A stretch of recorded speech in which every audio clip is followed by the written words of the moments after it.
we're going to have to kick you out. Sorry about that. We've got hats, we've got sunglasses, lip balm, sunscreen, in front of the gun shop if you want to head in there. But we're going to have to cool down in the pavilion. Right, we're up and down to get this one away. We've just finished up with the women. Essex Southern great game. And now we have a quarter of the game. Anyone turning up from Yorkshire? One or two. Right, I'm a full party, lads. So I'm speaking to Yorkshire visit today. First, let me thank you to Robert Construction. You thank you to be there support their sponsor in the game today. They're going to go more. And we'll have a meeting Yorkshire as well. It's going to be a floodlights. Of course, it's going to be an absolutely gorgeous day. Do be aware, these are on all lines, especially this side. The ball's moved really quickly. We've had lots of incidents over the last couple of seasons where a couple of stewards have been hit. We don't want that to be you. So the play is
7 played, 4 wins, 3rd in the North Group, but stats go out of the window on days like today.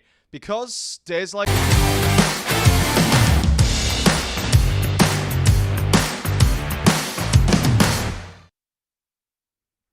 Yes, hello there, wherever you're watching around the world or exclusively live on Fancode in India. Welcome to a scorching, and I mean scorching, Banks Homes Riverside here in Chester Street. And welcome along to Durham Live in association with Daffer News. I'm Andy Sixsmith, and it's about time these two old rivals locked horns once again. Durham welcoming the Yorkshire Vikings to Chester Street with a few old scores to be settled. This, of course, only 50% of a doubleheader. 50% has already taken place. The women couldn't quite get over the line against Essex. Now, can the men do the business against the Vikings and, not just go second in the North Group, but also secure local bragging rights for at least another season? You're in the right place to find out. The only place you can watch award-winning coverage of Durham against Yorkshire Vikings this afternoon. And hopefully we'll be celebrating a win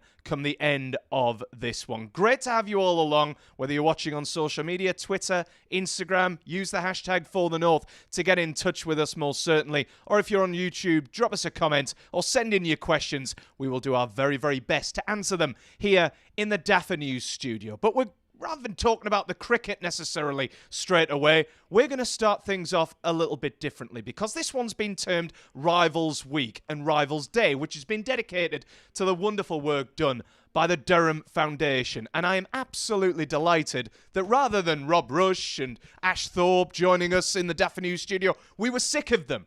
We're delighted to give a Durham Live debut to the Community Growth and Inclusion Officer, Head of Community Growth and Inclusion, Lauren Camperman. Lauren, thank you very, very much for being here. You're right. Hi, everyone. Hello. You sound surprised to be here. Yes, well, this is my first time live, so word. It's quite a treat to be here in studio. I love your positivity straight away. Rather than going, you know what, I'm a bit nervous about this, you're straight into it. You're delighted to be here, which is great. Especially for the AC on a day like today. I tell you what, Lauren, it's been an absolute joy. This is a typical Brit complaining when it hits 29 degrees outside and we have air conditioning in the studio. So you're more than welcome to be up here for the rest of the day. I think I will. I'll kick back, put my feet up. Don't worry. 30 seconds of listening to me, you'll want to be straight back outside again. I can tell you that for free. Listen, Lauren, tell me about your role within the Durham Foundation, because you've only been here a matter of, 3 months? 3.5 months Three and now. a half, Yeah. So my role is new. Our foundation we're about a year into being an official charity,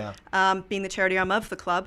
And my role was created to help us expand our impact programming. Mm-hmm. So we're looking at meeting community need. What are people needing? What might kind of give them an umph in their life? Whether that's some physical activity, it could be craft. Could be different versions of cricket, but we're also looking to get creative. And now that we are a year in being a charity, my role is really set to not just expand our existing programs, but help people know what we've been doing, because we've been doing some really great work for some time now, whether that's walking cricket, our arts and crafts programs that's been going on for 4 years. That's embroidery, and we're going to start a new silk painting class. We've got some really wonderful creative things. We don't just do cricket. So we're just looking to see what can help not just our town right here, Chesterley Street, but the whole county. What is the need? And a lot of that is people want community and they want some creative things to have fun doing. So my role here is to try to expand the already great work that we've been doing, and help others know that we're not just cricket, we do a lot, but we bring people in through their love of cricket. And it's really been beautiful for me because cricket is new to me. So I'm learning. I know a few things about cricket. I still struggle with the scoring, to be fair, so I'll be led by you listening to your commentary. You're and definitely everything. not going to be led by me, Lauren. Listen to Rob and Ash. They're the ones who know what they're talking about more. So I was going to ask, actually, how rewarding are you finding, especially not coming from a cricketing background, but you mentioned like the various different creative things that the foundation do. Like, how rewarding is that for you on a daily basis? It's really incredible.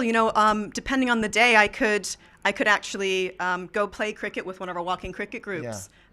We have a couple here in Chesterley Street. We go all over the county, Barnard Castle, Shildon. And it's just really lovely because they teach me a thing or two about how to play the sport. But also, when we have our art courses on, I can pop up and meet a lot of the incredible women who are doing this creative work. And they teach me a bit on, how can I do some stitching or oh, wow, that painting's really nice. Could I do that at home? So it's great to just see people come together, really. I've been so fortunate, and I've been trying to catch everything that we do. So today, actually, I'm at the interval. We're doing kind of a showcase of our Super Ones program, which is working with kids with disabilities. And it's really amazing to see how cricket can be accessible. So for me, one of my highlights has been we hosted a table cricket competition here, and you can do that indoors. Are you familiar with table cricket? Yeah. I've heard all about this, actually, For before me, a I couple of wanted weeks to get ago. in and play with the kids. It was incredible. They were just whacking it all over the place, and I thought, you know what, this is quite competitive. But it was fun because you could see kids of any and every ability. Wheelchair users can pull right up and play this game, and everyone can get involved. So it's really rewarding to see the sport played in ways like that. It's that word, isn't it? It's the diversity of it. It's the fact that, I suppose, from just listening to you in the last 2 or 3 minutes, the fact that one day you're working with kids, the next day you're working with the disabled, the next day you're working with the elderly. The variety and the diversity that you get out of this job, and that the Durham Foundation doing the work, it's staggering, isn't it? It's incredible because, you'd think, we do a lot of work trying to get kids into cricket. And that's a huge piece of our foundation. We kind of, we run the development side of cricket in the region, trying to get kids involved and see how excited they are to keep going. Maybe one day they can play for Durham, and it's really rewarding to us to see the women's team now here. Absolutely. Now our girls have the same standard to look up to, and the foundation has done an incredible job growing girls and women's cricket, and we're building that pathway up. And I think part of the reason why we got the team here was, from the interest in the community. So we're very proud of that, and that's rewarding as well. But it's really kind of everything. And my job is to keep getting creative and add new things to that rotation. So I'm excited. You strike me as a very creative person, Lauren. I've known you for about 15 minutes, and you strike me as a hyper-creative person, so the perfect person for the job. Listen, let's focus on today, because today, Rivals Day, Rivals Week, I think it's being called here, around the Banks Homes Riverside in Chester Street. How important are weeks, our days, our game days like today, in not just raising awareness for Durham Foundation, but also, let's approach it as what it is, trying to raise vital funds for the foundation as well? Yes, well, what's incredible about what the club does with every games, we have a charity who is the theme of that day, and now we get to kind of be in the spotlight, and a lot of folks, either they've heard of us or they only know one aspect of what we do. So it's been not just great for visibility and educating folks to see, might there be a program that they'd like to get engaged with, whether it's an adult or a child. You don't have to be local. We're all over the county. So there really are a lot of offerings. But it's really great because we provide, almost all of our programming is free. So in order to continue to do that and have no cost, we really do require some funds. And that's just the charity life. So we're trying to help people realize that, any donation is going to go to continuing our great work, but helping us to create new avenues where we can really meet the community need. And I want to stress that is our whole kind of drive right now is how can we make better links to the community, learn from them and what they're looking for, what might be missing, and how can we fill that gap and provide that for them for free, hopefully. So we have a lot of people watching us on Durham Live. I've no idea because they have to stare at my ugly face during the pre-matches, intervals, post-matches, etc. But we do have quite a few people watching. Tell them, look down that camera there with the red light, Lauren, and tell them how they can donate towards the Durham Foundation. Hi. That was so well done. It was beautiful. Hello, world. Thank you for listening Go to into us. This one, Lauren, on one. Right here? There you See, go. I'm a novice here. Thank you. I love the talk there. We have a number of ways. You can find us on socials. We're on Instagram. We're online. We have a website. But also, you can text to donate at the number 70450 DCF5. I'm just gonna fall in here because there's some terrible handwriting on show. Lauren, you've been thrown under the bus here. We can see a kind of an impromptu autocue held up by Ileana from the foundation over our shoulders. And honestly, I was squinting at that, Lauren. I was like, I have no idea what that says. No idea what that says, but I'm sure we'll be able to get the information. But we're on Instagram. You can find it on there. and we'll get this message out on all of our socials. I'm not the best with numbers. See, I'm a creative. Exactly. We like words and pictures. Precisely. So. Numbers isn't our thing in the Durham Live studio at all. Listen, Laura, I know you've got to be pitch side in around about 8 or 9 minutes' time, but I do want to kind of ask you on a couple of things. What's in the future for Durham Foundation, do you think? In the future, it's a bit twofold. So on the recreational cricket side, in our kind of strategic plan, we're looking to strengthen our relationships with clubs across the county. So we have some excellent relationships, but can we get to know each other better? Can we learn from them what's happening? How can we smooth things over? How can we make sure that cricket is still very healthy in every single area across the county? And then also, can we get more girls and women in the game? Now we have, a carrot at the top. And we have somewhere where girls can really dream and aspire. And how can we get that message out so they know that we have programming that they can get involved in? We're also trying to get more women into coaching, more representation for the girls. So it's not just maybe one day you can play professionally, but you could also just play the game you love and contribute to it in different ways. So that's the cricket side. But on the impact side, I'm really looking to partner with organizations that are really good at meeting the community need. And how do I learn from them and work together and come up with new innovative programs? But also, how do I expand more of the good work that we do, whether that's walking cricket, and we usually have over 55s playing, and some are ex-cricketers, some are brand new. And how do I get more hubs, more places, more people coming? And I'll have to get that silk painting course, more creative courses. That's the one I'm interested in. So just expanding. We're going to have a lot. So watch this space. I will watch this sports. Absolutely. And what are you going to be doing today? Because you are going to be quite busy today. Obviously, the week is dedicated towards Durham Foundation. What are you going to be doing before and during this game against Yorkshire this evening? Well, I've been at the welcome table right at the front gate, welcoming everyone, educating them on the foundation. We have a few wares to sell just to try to get in some donations, whether that's a stress ball or a coffee mug, things like that. But also I'll go see my colleagues in the family zone that we run every single game for families.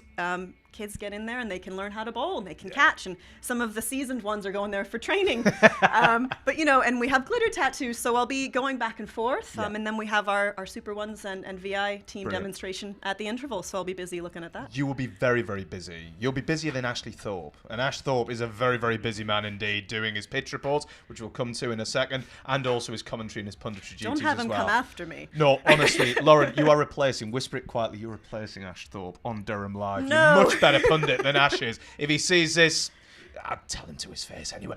Listen, Lauren, it's been absolutely tremendous having you in the Daft News studio. Thank you so much. Honestly, even though the air conditioning went off about 6 or 7 minutes ago, it has been an absolute joy speaking to you and hearing more about the Durham Foundation. Hopefully our viewers have found that super interesting. We will get how to donate properly up on screen on Durham Live. Repeat that number for you. Thank you for having me. It's been a pleasure. Don't worry, you are welcome back in the Durham Live studio at any time. Trust me. Can I just finally get a prediction out of you tonight? Who's winning, Durham or Yorkshire? Durham. Thank you. You're welcome back. Thank you very much.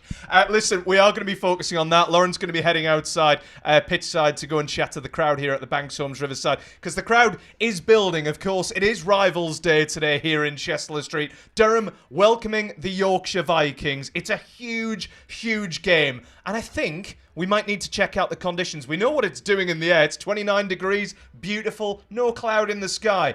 But what's the pitch looking like after the women's game a little bit earlier? It's time to check out the Thorpe Report. Well, welcome to the Banks Homes Riverside for Rivals Day, Yorkshire versus Durham here in Chester Street on a beautiful, beautiful afternoon. A little bit hazy, but temperatures in the high 20s, a light breeze blowing across the ground from the Don Robson Pavilion across towards Lumley Castle. Well, the pitch today, we've got a beauty. This was used for the Lancashire double-header. So we expect plenty of runs. The outfield's a little bit slower than normal. It was cut yesterday, but trying to protect it from all the weather. They've left it and haven't cut it today. I'm expecting a score, probably par of around 165 today. Should be a cracking game. Win the toss. I think you're going to want to defend on this pitch.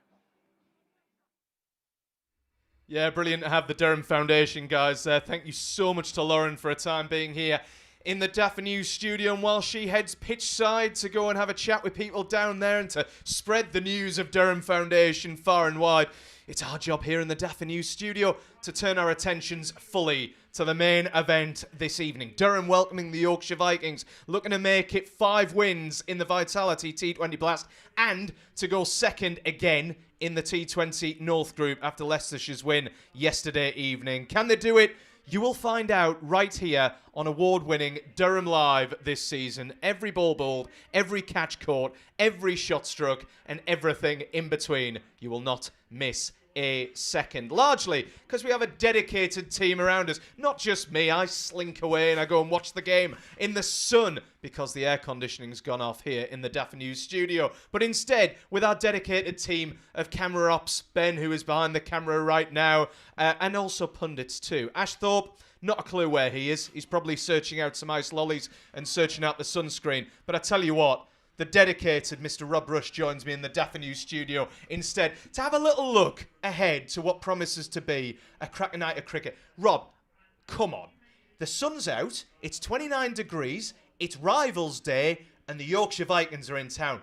Cricket and sport doesn't get much better than this, does it? This is Friday nights if they were done perfectly. Oh, yes. Well, I don't know. There's a few extras that I'd add, but I'm going to keep it professional, yeah. Go on. It's pretty good, isn't it? Yeah, it's amazing. Obviously, coming towards the end of this first group of blast games, they've come thick and fast, really. You know, it feels like just yesterday we were just starting the competition. Now we're already at this end of this first block of games. So, look, a very good start from the guys, a lot better than last year where a couple of very slow starts and left it until the end to qualify for the knockout stages, but off to a lot better start this year. And yeah, hopefully get another win tonight, make that 5 wins out of that first group of games, and then hopefully put us on the good path to getting through to knockouts again. Yeah, fingers crossed. And we're celebrating it by being in a studio where, like I keep mentioning, the aircon. This isn't a call to arms, by the way, to our facilities team, one little bit, but we don't want Rob Rush and Ash Thorpe to cook like roast chickens here in the Daffy News studio for the next 3.5 hours. All right, so if someone can sort the aircon out, that'd be wonderful. Thank you very much.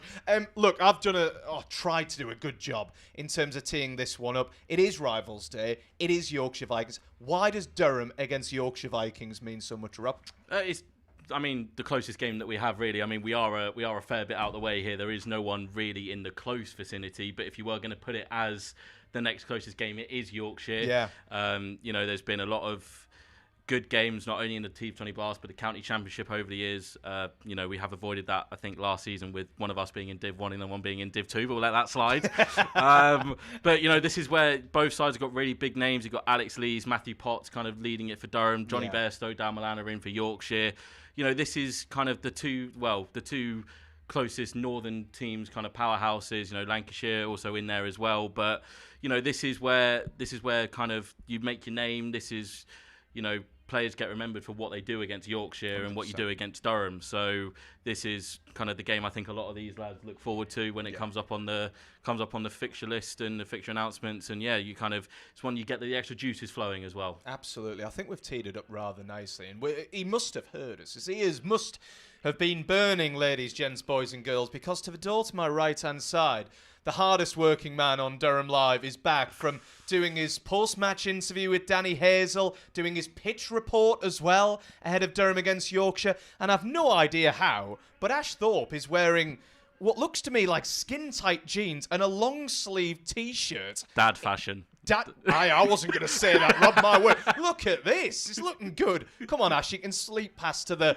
commentary role. Just slide past the cameras. There you are. Wonderful. Fantastic. Ash is going to have a well-earned rest sitting down, and his voice rested for probably about 7 or 8 minutes before I introduce him on commentary, most certainly, ahead of this one. Huge game against Yorkshire coming up. This is how we communicate in the Durham Live studio. Basically, just by hand gestures all of the way and people slinking across the camera. Look, we've talked about Yorkshire. They haven't had a really good start of the T20 season, for honest. We beat them comfortably at Clifton Park. 6-wicket win down there. We've got to do the double over them, haven't we? I think so, yeah. Obviously, Matthew Potts in that game made in T25 for after his personal disappointment of being left out of a test squad. That's not a bad message to send and kind of remind everyone of your qualities as a international bowler. Alex Lees playing a captain's not kind of seeing the ship through, steering the waters. That pitch did maybe look a little bit too paced at times and maybe threw up a little bit of Little bit of extra bounce and stuff. But Alex Lee's he's been around the block. He knows what he's doing in those situations. Just takes a little bit of time to assess the situation.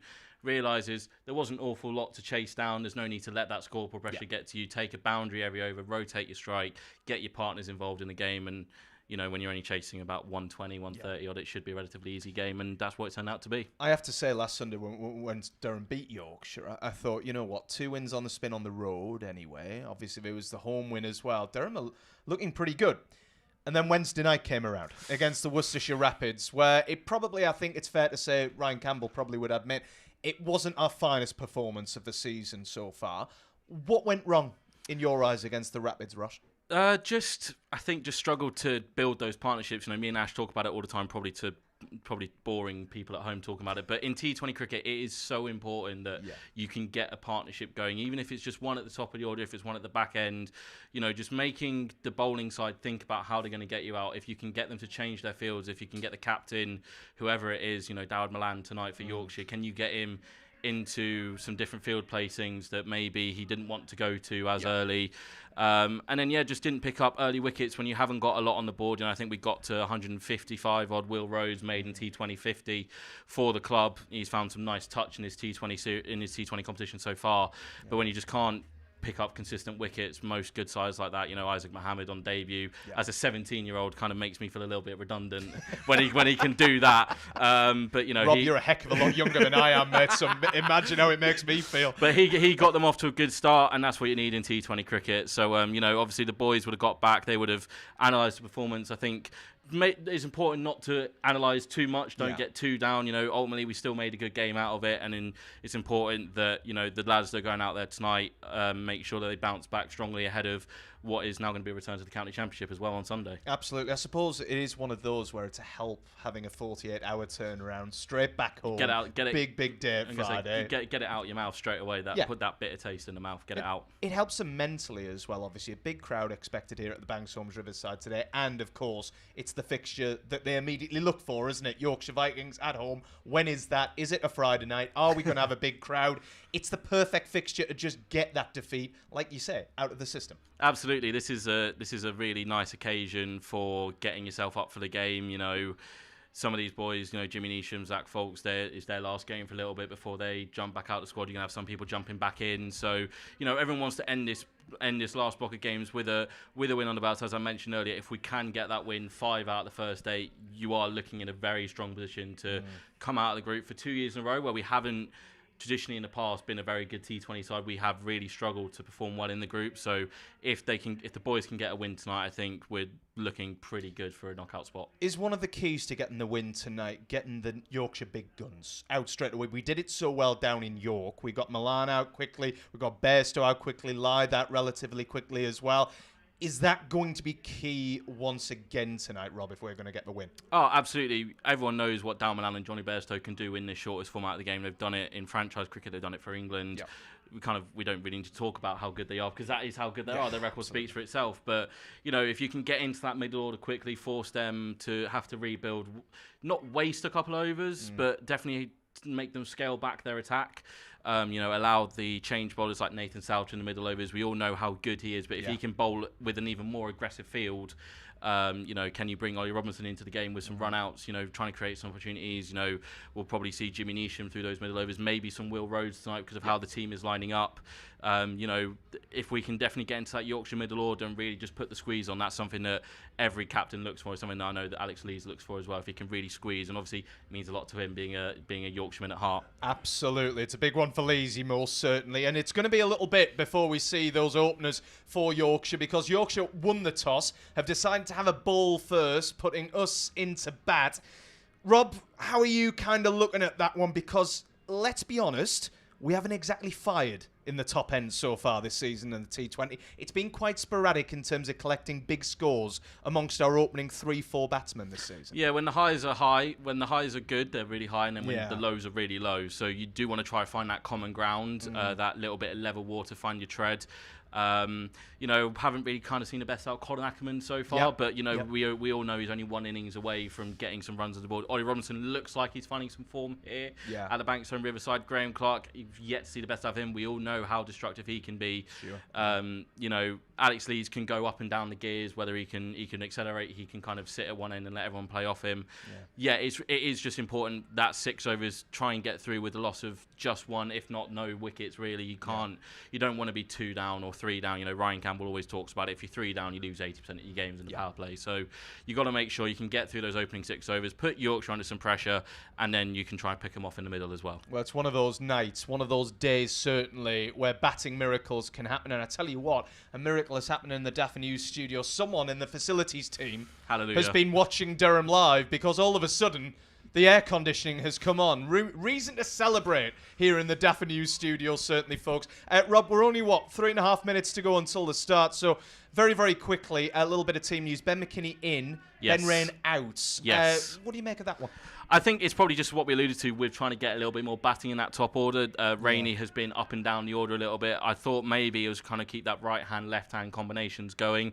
Do we know Ryan Campbell likes McKinney, obviously being a left-hander, keeps that going, is a recognised batter, and does mean it will, if he's in at the end, he will be that sort of that power hitter along with Jimmy Nish and with Zach Folks.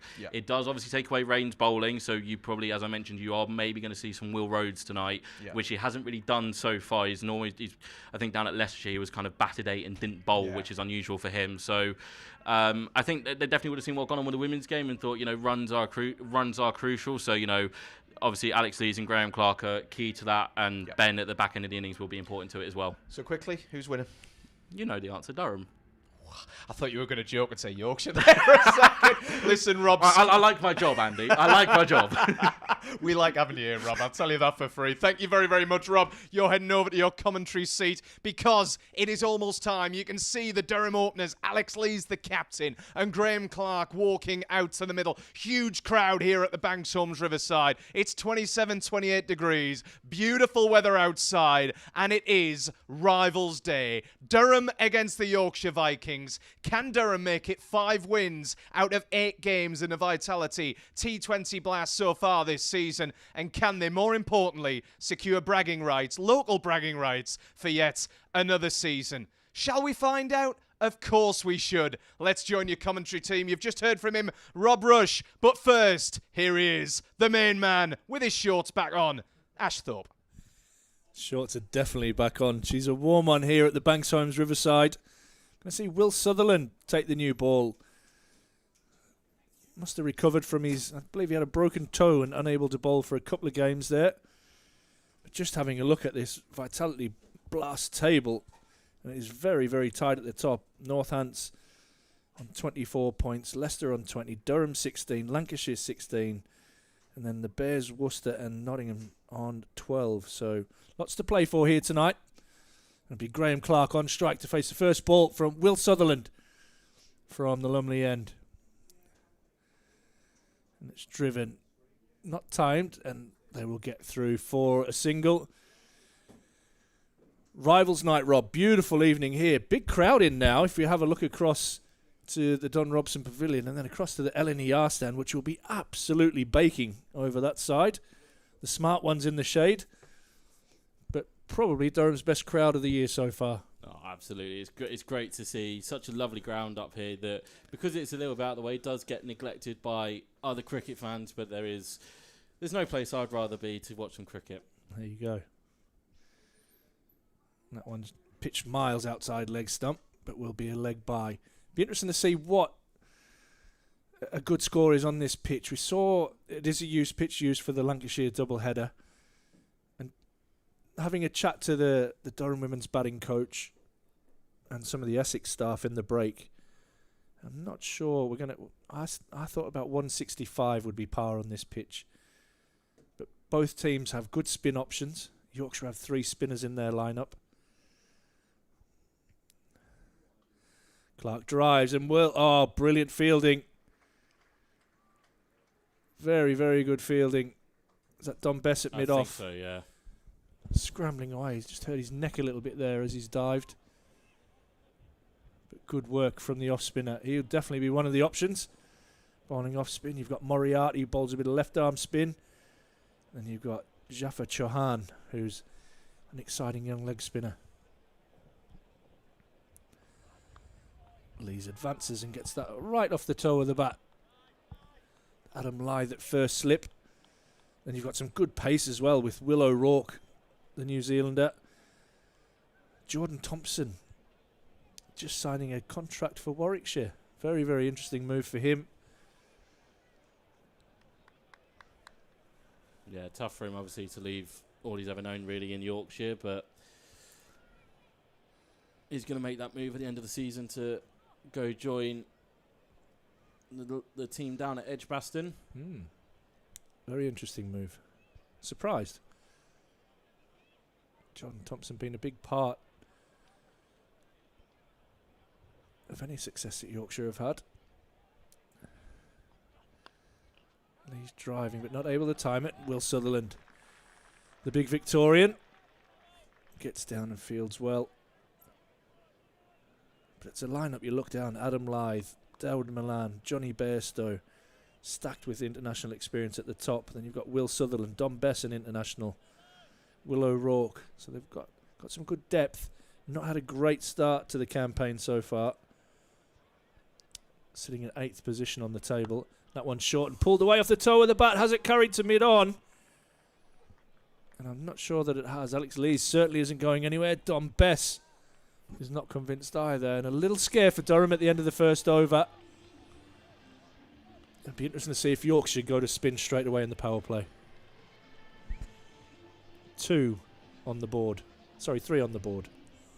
They are indeed going to go to spin straight away. Looks like Dan Moriarty is going to start things from the Finkel end and see what the field is here, but for the powerful hitting of Graham Clark, I would imagine it's 2 on the leg side for him, and it will be. It's going to be long on and 1 at deep mid-wicket. So there is that section there where Clark can take that risk if he wants to go aerial or just drop it into the pockets. We saw in the women's game that you can drop it into those pockets and play for 2s, but it's Moriarty left arm spin, and Clark will drop it into that area. Very well fielded. Just be a single for the Cumbrian. Brings his captain onto strike. So what are we thinking? 140, 130 potentially here? I think a bit more than that. I think you want to look at 160. It doesn't look like the ball's coming onto the bat at the moment from that first over, so it might be a grinding effort in the batting innings for Durham. Lees tucks that down to Sutherland at mid-on. Did see the odd ball really grip in that first game as well. Katie Levick especially got the ball to turn.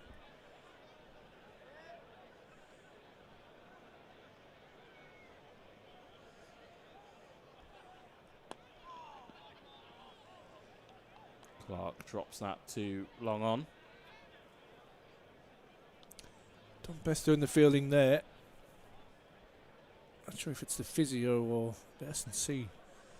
He's just been down having a chat with him on the boundary.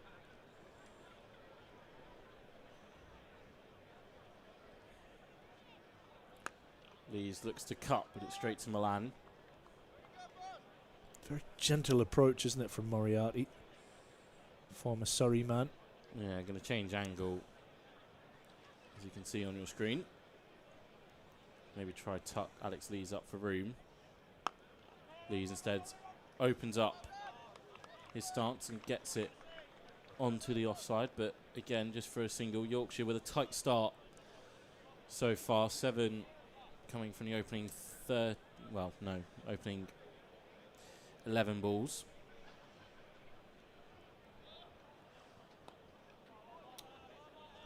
Moriarty almost gets a wicket as well. Graham Clark survives, and tidy opening over from the left-arm spinner. Durham 7 without loss. Yeah, Durham trying to play some expansive shots, but not having any joy so far. Just a reminder to hit the like and subscribe buttons on our YouTube channel. That will keep you updated with all of our live streaming and all of our player interviews and coaching interviews. Beautiful evening here in Chesley Street. Temperatures in the high 20s. A light breeze blowing across the ground. I'm going to see O'Rourke into the attack, replacing Sutherland from the Lumley end. The big, tall Kiwi quick. A few Kiwis on show today. Going to start around the wicket to Lees. And that's short, and it's helped around the corner. And it's 4. It's the first boundary of the night. Much to the applause of the Durham crowd. Rivals night here in Chesley Street. Durham versus Yorkshire. Alex Lees, former Yorkshire captain, current Durham captain, gets the first boundary away.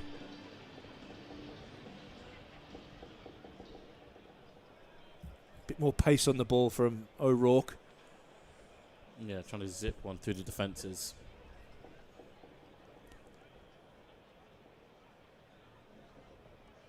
Lees gives himself room and a little bit of pace taken off that one from O'Rourke. Clever bowling.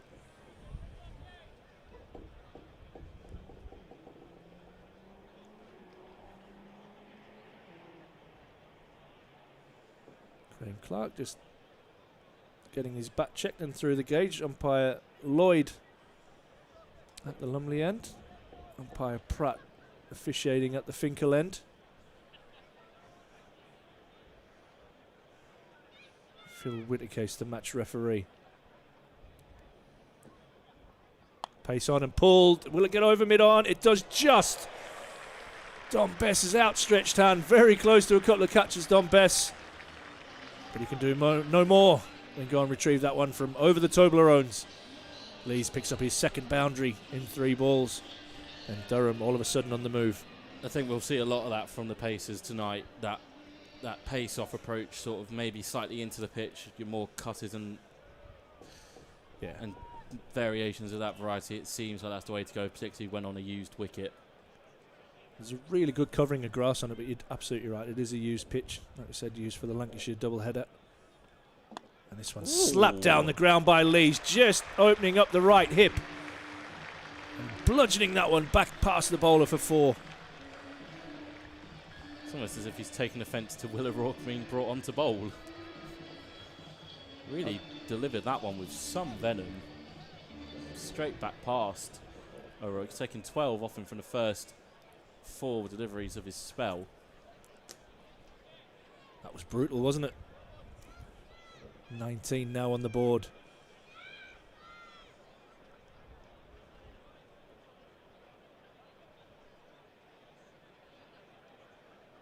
Change in the field here. Long on going back on the boundary, which leaves all the fielders on the offside in the circle. Lees gives himself a bit of room and he puts that away off his hip gloriously. Alex Lees. 3 boundaries in a row for the skipper. Just too smart. He knows what's happening. Such a great cricketing brain he's got. He's already one step ahead of what Darren Milan is thinking and can just put himself in the right position. Saw him there take a step up away from his stumps, really open up that both sides for him, and it was just delivered nicely on his hip and just tucked it around the corner. Will this be a slow ball to finish? Last ball of O'Rourke's first. And it is a slow ball with pace off into the pitch. And Lees tucks that round the corner. Will pick up 1. 17 from over number 3. Just to get Durham moving a little bit. 24 without loss now, the home side. Feels like Ashes can be a game if batters can get themselves in, if they can spend some time at the crease, that's where they're able to do the most damage. We saw it in the women's game, Holly Armitage for Durham and Maddie Penner for Essex. If you can spend some time at the crease and sort of develop that understanding of what the pitch is doing, then you're able to provide more damage rather than just going gung-ho from ball 1. Yeah, and I think it's assessing what Durham feel will be a good score on this pitch. I think the power play is going to be crucial to that. The ball hard and just 2 fielders outside the circle. Going to continue with spin and Dan Moriarty. So they come over the wicket. And Alex Lees says, I don't mind if you do that, I'm going to take the aerial route, and it's just going to trickle away from Bess, who puts in a remarkable diving stop to save the boundary. I think Will Sutherland was initially signalling he thought that was 4. Don Besser's not sure. I'm sure he's going to get a fair idea from the crowd. But it was an excellent bit of athleticism from Don Bess. I thought maybe he just clipped. I thought maybe he just clipped the boundary rope as he went to flick it up, but Benefit of the doubt for me. it goes as a 2. Lees then opens up the hips. He'll pick up another couple. Sutherland with a diving stop, but it runs away from him, and Durham captain able to take full advantage. Blink of an eye, he's 23 off 15. I like the fact he's trying to hit straight as he can. Good signs.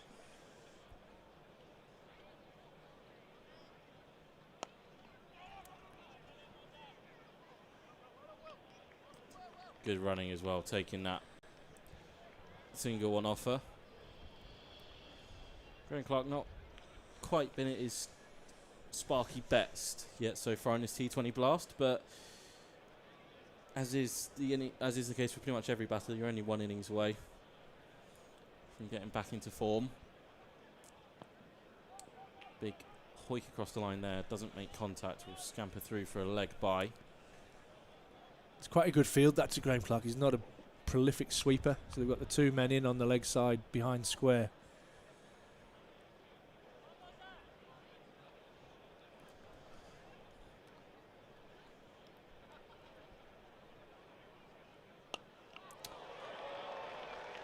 Alex Lees looks in the mood tonight. Yes. First 6 of the innings.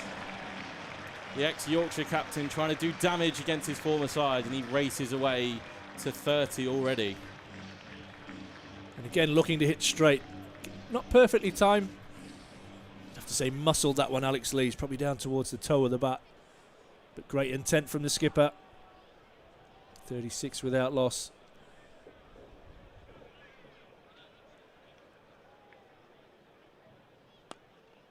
Goes straight again, 4 this time more. along the carpet.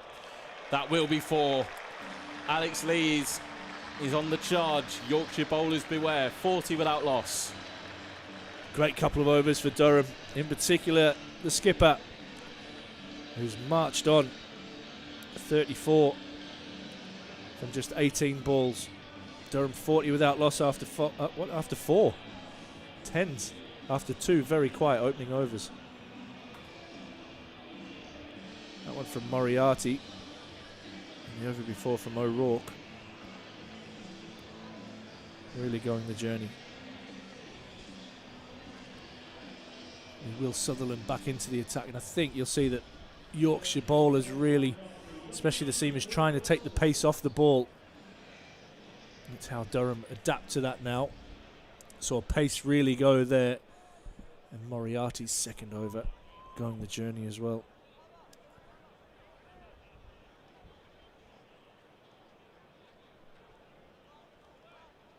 It's given Yorkshire quite a lot to think about.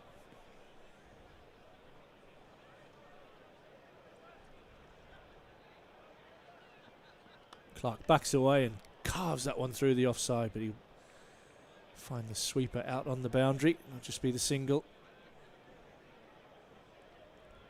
That sun will be a real factor over to the eastern side of the ground throughout the night. The shadows, as you can see, starting to get long across the pitch. Beautiful night.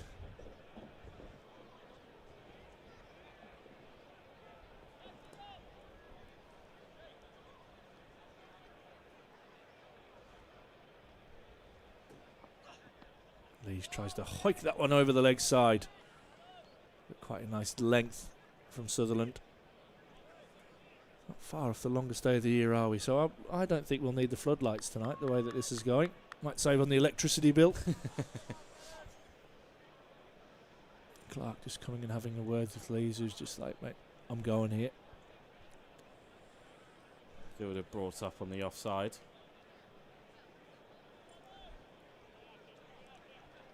Tight start from Sutherland. Just a 3 from his bowling so far.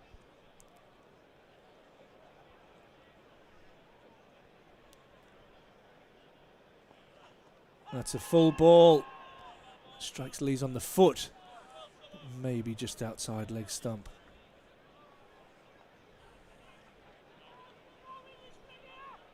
.42 now on the board for Durham without loss. Yeah, striking him well outside leg stump.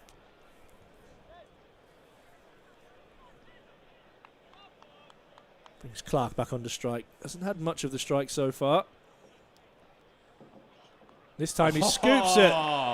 And that is sailing away. One bounce for 4. Not a shot you often see from Clark. Clark with a really nice touch there, allowing that to come all the way onto the bat. It was unlucky that that didn't go for 6. Puts him into double figures now, 10 from 8.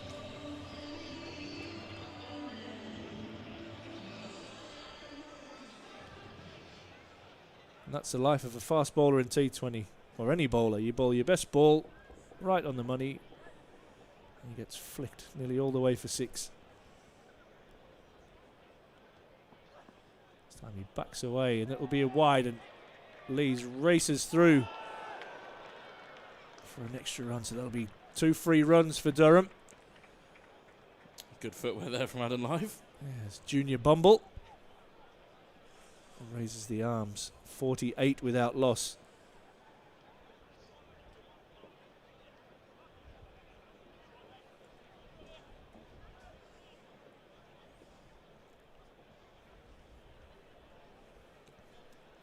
Some excellent intent showed so far, especially from the skipper. He's 34 from 20.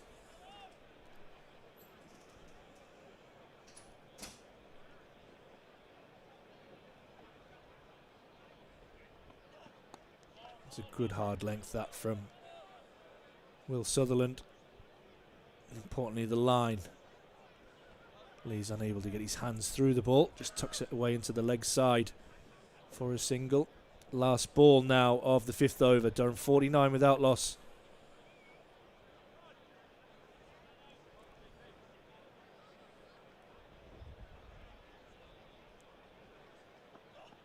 That will be another wide, and that will bring up the Durham 50.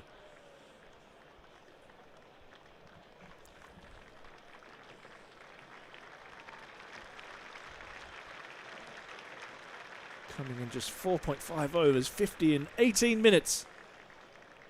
After a quiet first 2 overs, Durham on the charge, as you can hear by the effects out on the ground. Good slower ball, that from Sutherland. Inside edge from Clark will end over number 5. Durham 50 without loss. Clark on 10, Lees on 35. It'll have to be a change. They can't bowl Moriarty again, can they? They can. It is going to be Moriarty. Tell you what. Or is it? Or is it change of ends? Yeah, it might be O'Rourke by the look of it. Saw a helmet being ran out. They did initially run it out, you're right. But after that last over from Moriarty, I'd have been stunned if they'd have bowled him again, especially with Lees on strike. That does give Durham valuable information for Callum Parkinson as well. You often see Parky bowl in the power play. Normally takes the opening over from one end, so maybe something that they'll keep in mind for when they come to have a bowl in about an hour and 15 minutes or so. Yeah, I'm sure Yorkshire will have tried to get as much information from Essex as possible. The Essex women team playing here earlier. They're both at it. Alex Lees decides, you know what, Clarky, you can do a ramp shot, I can do a ramp shot.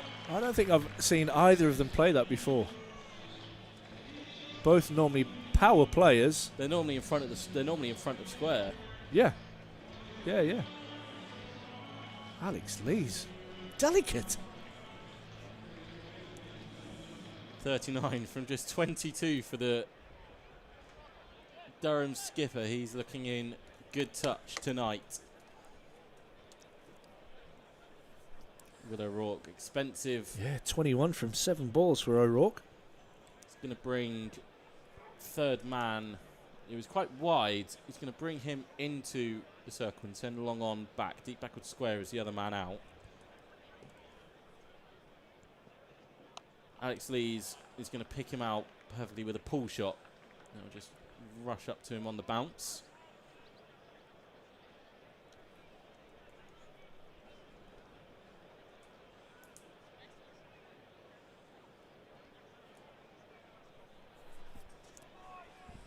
Pitch number 11 in use here tonight. As I said, used for the doubleheader versus Lancashire. Boundary 65 metres all the way around. Slight wind blowing across the ground as O'Rourke runs in, kind of from mid-off down to fine leg.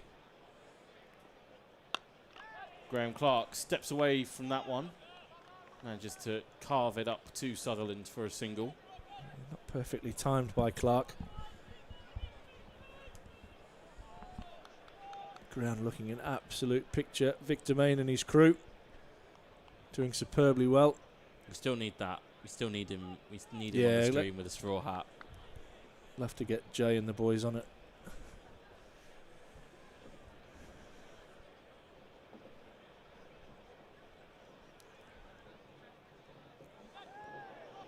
And he's gone.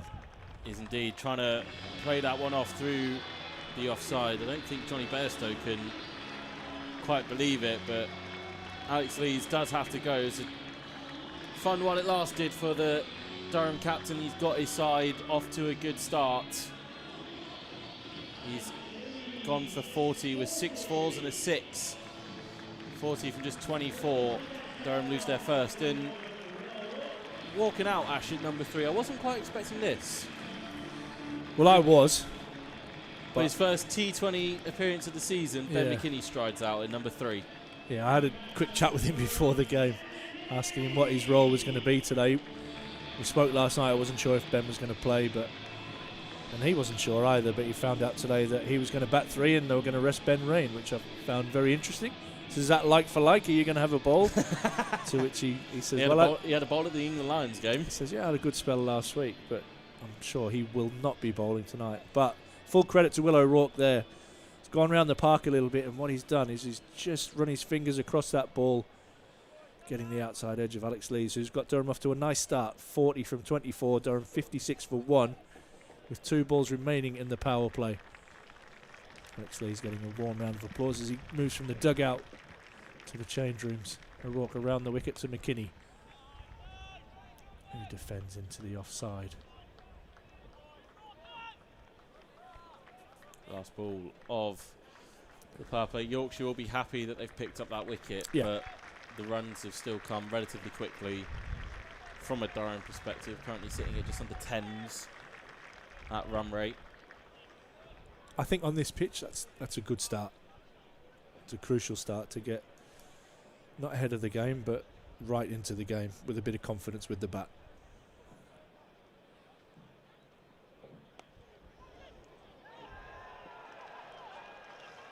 Well, I think that's hit him in the head. Adam Lythe is vehemently appealing for a caught and bowled there. McKinney's going to have a concussion test here, I think. Yeah, sounded like it hit him flush on. Johnny Bairstow checking him. Might have done a bit of damage, that, actually. A big smile on his face. A lot of tall blokes in that. They've met some monsters in there.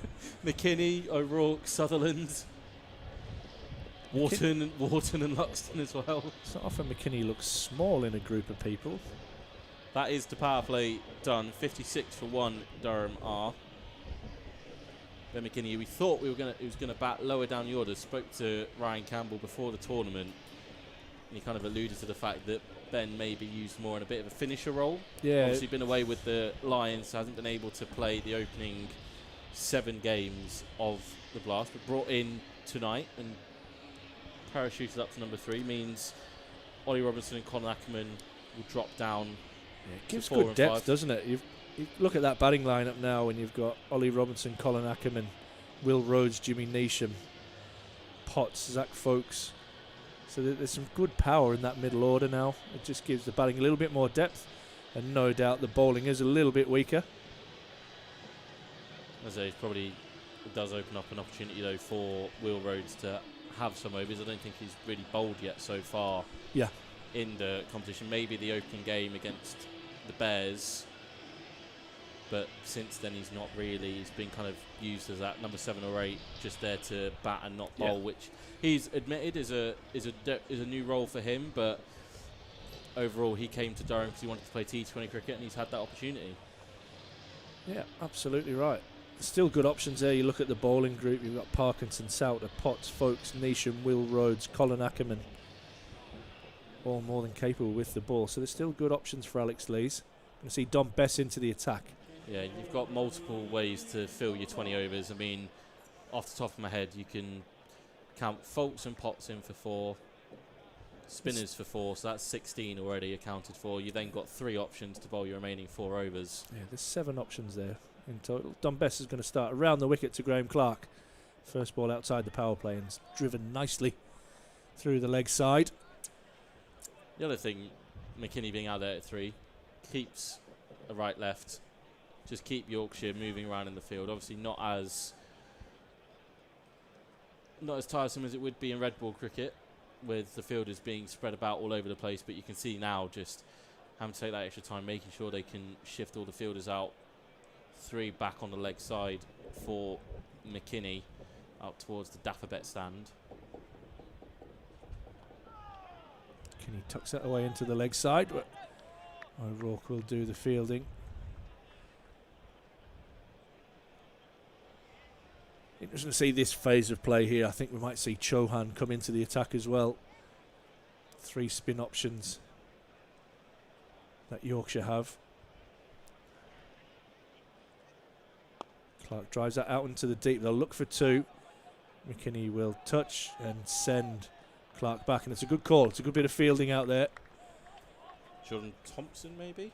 I'm not sure. Might be Actually, one of the might be youngsters. Luxton. Yeah, Will Luxton, I think.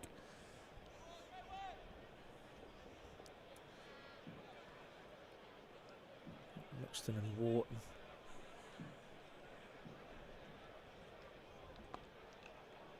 McKinney will tuck that away into the leg side.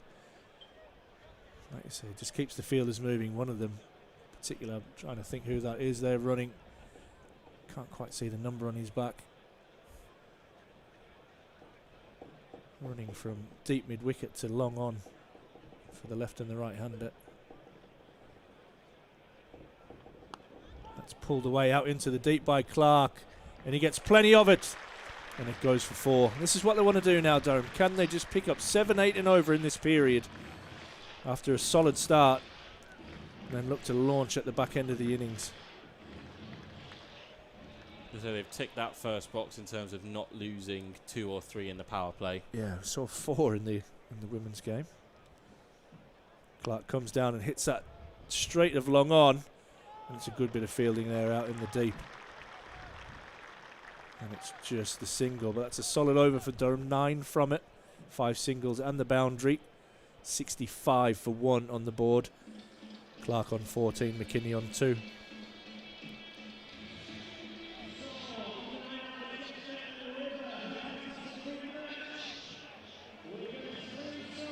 Start just over 9s.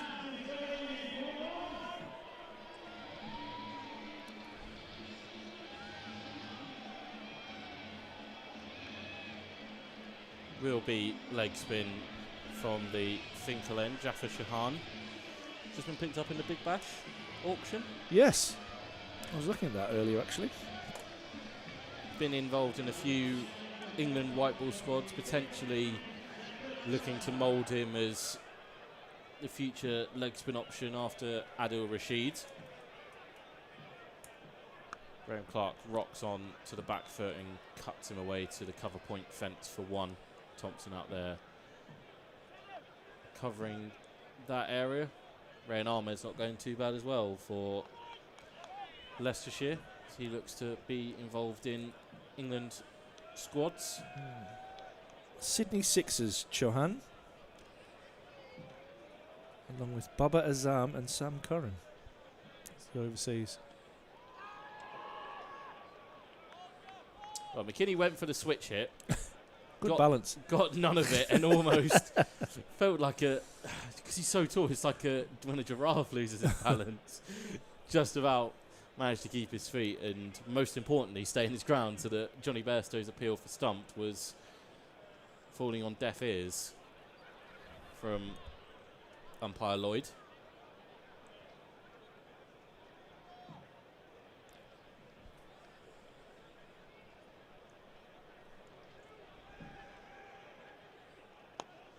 Goes to slog sweep.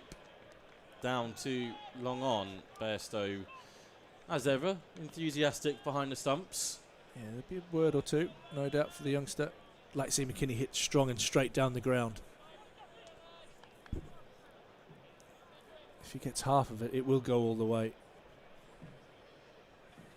But I really like the look of Chauhan.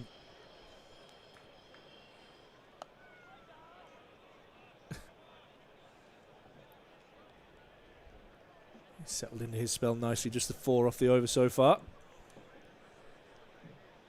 Is it just the 3? Apologies.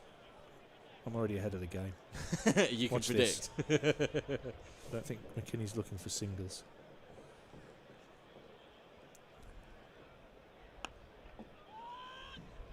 Could be 2.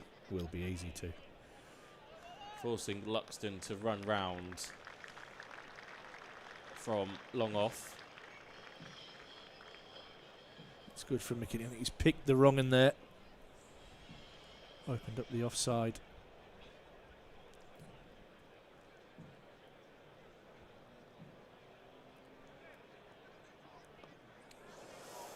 That's going to be out. Tried the slog sweep. Too early. Through the shot. Toe end of the bat. And Johnny Bairstow barely had to move. McKinney's experiment at number 3 ends in 5 off 8. Durham lose their second.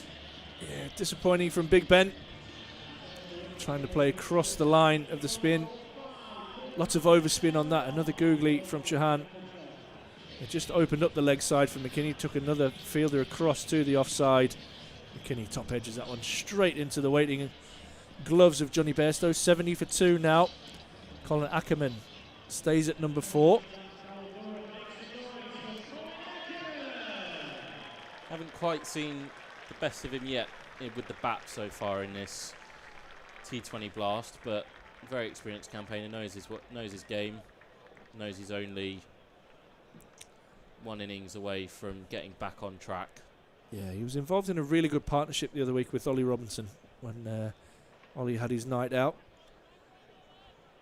Played second fiddle, kept Ollie on strike, kept feeding him. Was that 75 odd from Ollie? Yeah, definitely a CB. Well, that would have been his round in the his in round in Well, the bar. You'd like to think so. Change of ends for Moriarty. Oh, cut away fiercely for 4. It's not a change of fortune. He got absolutely tonked by Alex Lees and Graham Clark in his opening couple of overs, and Graham Clark is dealing out some similar treatment even with that change of ends. Jeez, hit that hard. Didn't feel like he got all of it either.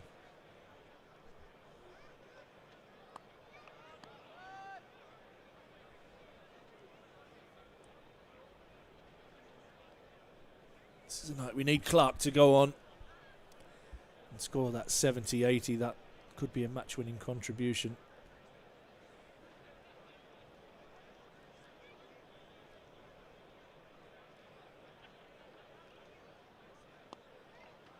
Flamboyant from Ackerman first ball. Lovely flurry.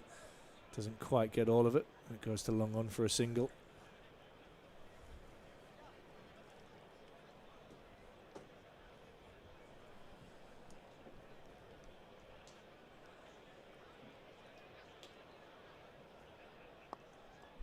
Nicely played Clark down the pitch. Whips it into the leg side and he'll pick up another single. Keep the scoreboard moving despite losing the wicket. 77 now on the board.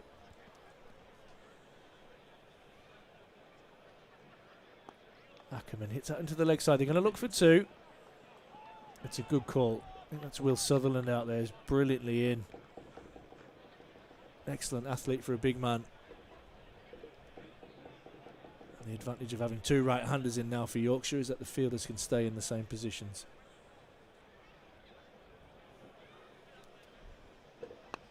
That's hit back over the head of Moriarty and will skip away. 1 bounce and then into the Toblerones for 4. Good finish to the over for Durham. And for Graham Clark, who just seems to have found, again, I'm not sure he timed that perfectly. It just seems to have found a bit of rhythm in his ball striking. He moves on to 30 now. Durham, where are we? 82 for 2. After 9. Again, just keeping that run rate hovering around the 9 runs per over mark, despite the loss of Lees and the loss of McKinney. Lovely crowd. Beautiful evening here in Chesley Street at Banks Homes Riverside. Definitely a night for a cap, though. Definitely a night. Especially for if you've got a haircut like mine. What do you ask for at the barbers for that, Ash? I'd do it myself, mate. No need for a trip for the barbers for me. Thank you very much. Ooh, false shot from Ackerman. Maybe just deceived by the flight and the pace. It's definitely a bit of turn here for Chahan. It's a good start from him. He has 1 for 5. That's why people are looking at him all around the world. He'll run first hard. Here in Ackerman will keep it at 1. Like you said, is he the man next in line to Adil Rashid in England's white ball? Looked impressive so far, but volatile nature of T20 cricket can all go very south very quickly. He's doing his bit though for his captain right now. If he can keep his overs economical at this end and provide some element of control where Moriarty has failed, Don Best struggled as well, can he be that anchor? Well, if he bowls a full toss, Got away with it. It's the first bad ball he's bowled, really, for a leg spinner. Not too shabby. 10 balls into your spell. Hardest skill in the game for me, bowling leg spin.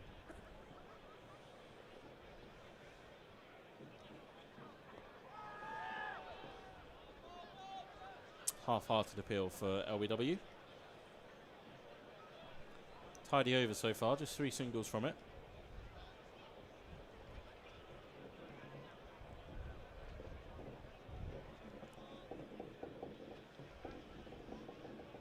Clark backs away, gives himself room onto the leg side. Going to come back for 2. Really good awareness from Clark. Fielder having to throw across his body. Getting back for 2. Halfway stage, Durham at 87 for 2. You'd have to say they'd be pretty happy with that start, Rob. Yeah, I think definitely it's a very nice platform and kind of set point to now build off. You know, you mentioned around that 160 mark. That's still definitely in play at this point. And the most important thing that we've spoken about, there is still batting to come here. It's not like Durham are 4 or 5 down and haven't got many left. You know, Ollie Robinson still yet to come. Jimmy Neesham, Will Rhodes, Zach Folks, Matthew Potts can all send it away. So there is still batting to come. Jordan Thompson's in for the first time this evening. Colin Ackerman decides to welcome him with a boundary through extra cover for 4. That was slapped with disdain. I think Jordan Thompson will quickly realise that pace on isn't the way to go in this pitch. That was hammered. Yeah. And we say it all the time on here. When I've seen Colin Ackerman hit the ball, especially in the indoor nets, he hits as hard as anybody I've ever seen. Goes slower ball, slower ball Yorker. Yeah. That Ackerman digs out nicely down to long on. He's got excellent variations, Jordan Thompson. Always loves getting into the battle. As you can see from that Superman dive across the pitch. Yeah, something Yorkshire will undoubtedly come to miss when he makes the move down south at the end of the year to Warwickshire.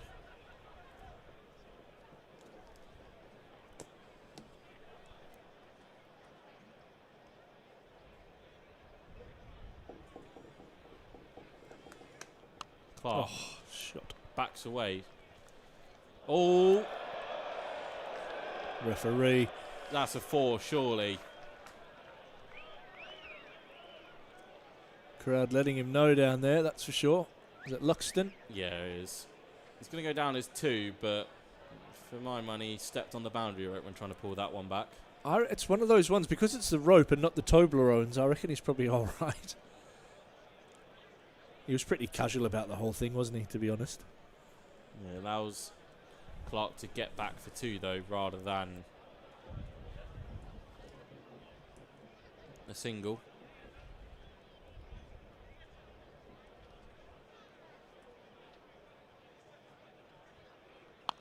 Clark goes to leg side.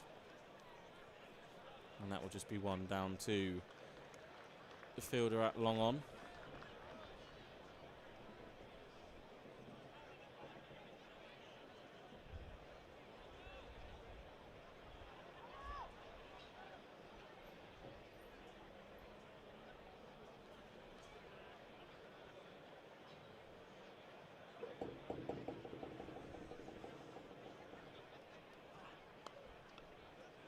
Nicely timed from Ackerman. He'll bring him 2. And I think Will Luxon's going to hear it from the fans in the Daffabet and LNER stands for the rest of the evening. Reception from the locals.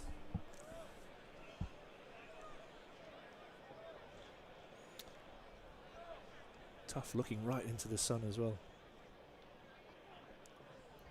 Wide. Because I remember there was a T20 here against Lancashire a few years ago, and Tim David had he dropped a dolly right in front of the Daffabet stand, and let's just say he wasn't allowed to forget it for the rest of the game. It's not quite the Western Terrace. No. We do our bit, though.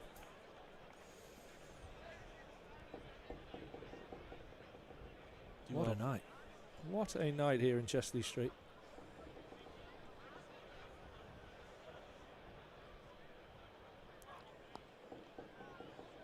Going to look for 2 there.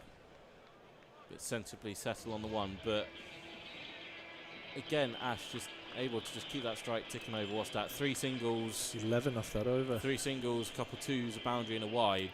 So just able to keep that ticking over. 99 for 2 with 9 overs left. It's a really good start. I think not for the first time, Ash. You may be bang on with a prediction. Well, mate, if they continue going the way they're going there, as you have a look at the Durham boys in the dugout. You got there. You got Ben the analyst, Ryan Campbell, Will Gidman. Just to the Yorkshire folk and away into the crowd. Some great haircuts in that crowd already. Look at them. The Mitchell brothers in full flow out there. And have Moriarty, which I'm surprised is going to finish off. He's going to bowl his 4th over. None for 32 so far. Well, I could see Durham going after him here. Good length from Moriarty. Can't get under that one. Ackerman as he pushes that one to long off for a single. Brings up the 100 for Durham. And just 11.1 overs. Yeah, mate, 165. If Durham keep going the way they're going, that's going to be well past that. This is fired into the pads of Clark. Just using the breeze going across the ground. And from extra cover to square leg.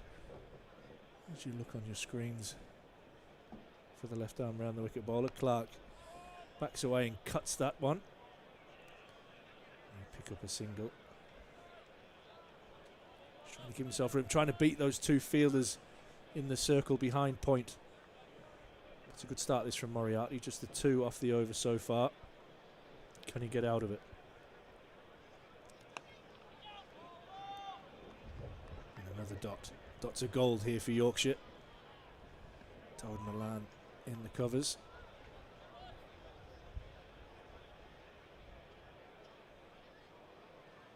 And that slug swept, and it is massive into the Daffabet stand. Huge blow.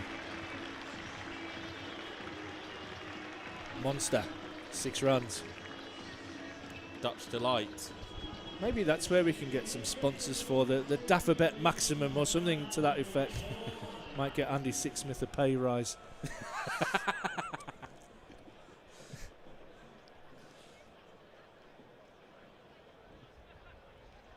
Well bowled, very, very clever. So Ackerman going to the leg side, bowled it slow outside off stump. That will end Dan Moriarty's 4 overs.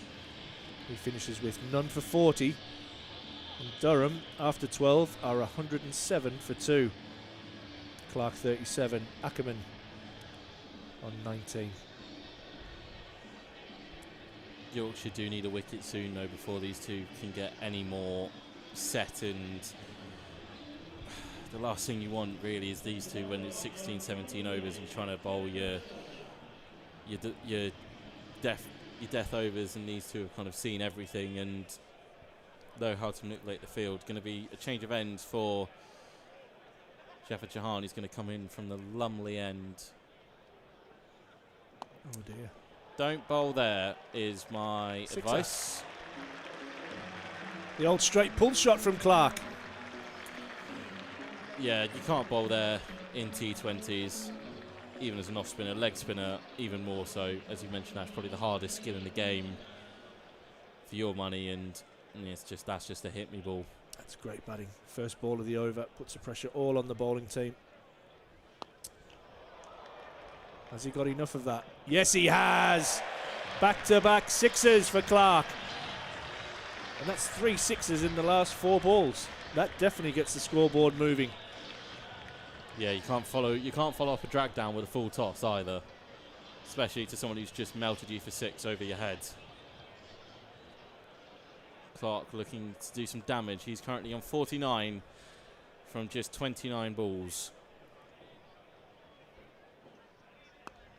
Make that 50 off 30 for Graham Clark. We mentioned at the top of the show, hadn't quite got going in this Vitality T20 Blast, but form is temporary, class is permanent, and Graham Clark has reminded us of that tonight. 4 4s and 2 6s for him in his 50 so far, and he doesn't look done. The People's Champ raises his bat. Not only is it his 50, it's a 50 partnership. Could be 2 there. Should be 2 there. It's a good call.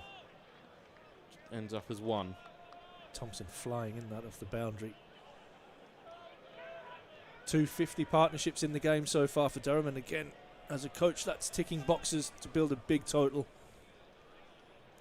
Especially when you've done it before the 13th over's done. Well bowled. Good. Come back there from Chauhan after those opening 2 deliveries. 121 for 2, Durham.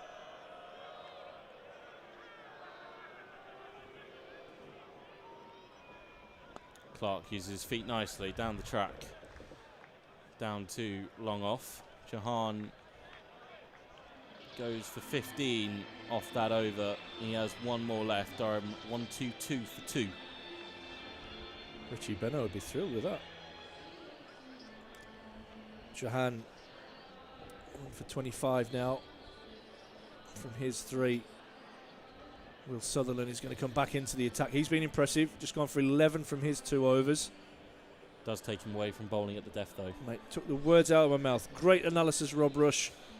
It does it, and what it does is, from a captain's point of view, he's having to bring him on a lot earlier than what he wants to. He wouldn't want to brought him back for at least another 3 overs if he could have got away with it, but 100% with you, mate. He'll have Thompson to bowl at the death. He's still got a couple from O'Rourke. We'll see if it's just 1 or if he's going to go bowl him out. I think he's probably going to have to bowl him out here just to try and get a sense of control, because right now Graham Clark looks like he can take this game away from the White Rose, and Colin Ackerman is playing a nice supporting role as well. 20 or 14 for him. And you think, again, we mentioned it, the batting that's still to come from Durham. Ollie Robinson, Pocket Rocket, Jimmy Neesham, Will Rhodes, who's found some nice form, Zach Folks, Matthew Potts. Be interesting to see what they do with the batting order. If Durham don't lose a wicket for a couple of overs, whether they'll try and put Jimmy Neesham up as Clark whips this away into the leg side. Will Luxton. Yorkshire's villain of the evening so far is Will Luxton. I think I don't know. I think I'd keep it as is right now. I would have Robinson in next. For now, I would. Yeah. Get 15 overs plus I'd bring Neesham in. Let's see what Durham do. They've definitely got options in that dugout. Ollie Robinson has been in superb form at home this year.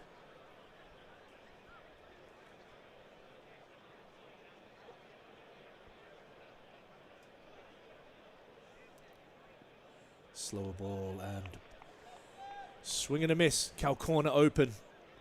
Ackerman fully aware of that, and cow corner is no longer open. How many overs does Don Best have left? Has he got 3 or 2? Yeah, he's only bowled 1.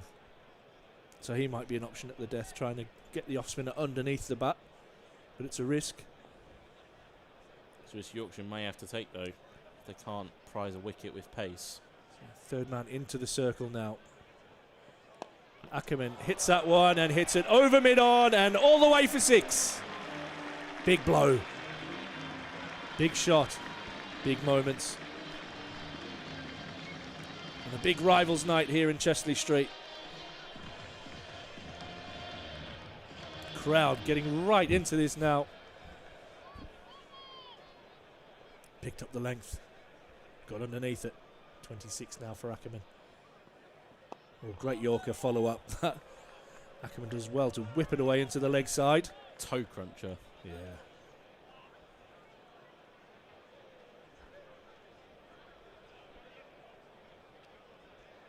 .130 now on the board.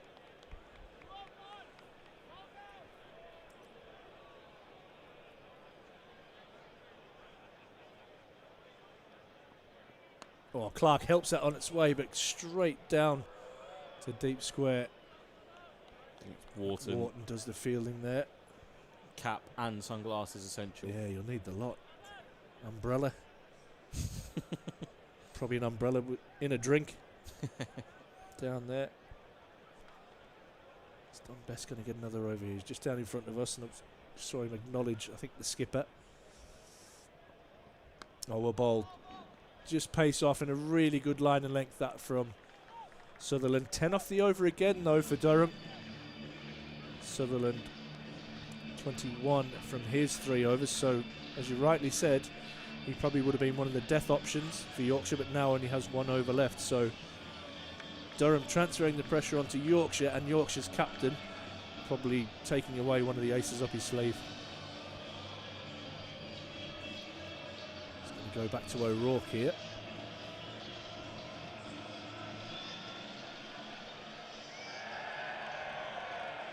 Crowd ripping right in into the night. I think someone's just seen off their drink of choice. It'd be nice to get something cold to drink, wouldn't it? Maybe amber coloured and... Ackerman, that's high, should be taken, and is. So Yorkshire have their breakthrough. O'Rourke back into the attack. He picks up his second, and a wicket they desperately needed. Brings about the end of Durham's Dutchman. He has to go for 28. 132 for 3. Yeah, good hard length from O'Rourke. Ackerman taking it on, knowing that mid-off is in the circle. And he didn't get any of that really. Lobbed, pretty comfortable catch. I think it was Milan who ended up clinging onto it in the covers. That's a good innings that from Ackerman. Really nice contribution. Gone for 28. An excellent partnership.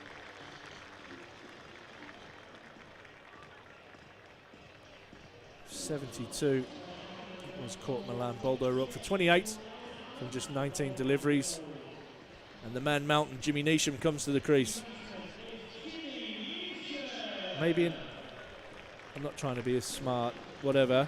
However, he is an over earlier than I did predict, so I'll give you that. I said after over 15. But I like it's an aggressive approach this from Durham. Kiwi versus Kiwi. Neesham's first ball. A nice drop and run. Get yourself up the other end, get off the mark straight away. Loved Andy's reaction there next door when you were talking about yourself there, Ash. Well, broken clock's right twice a day.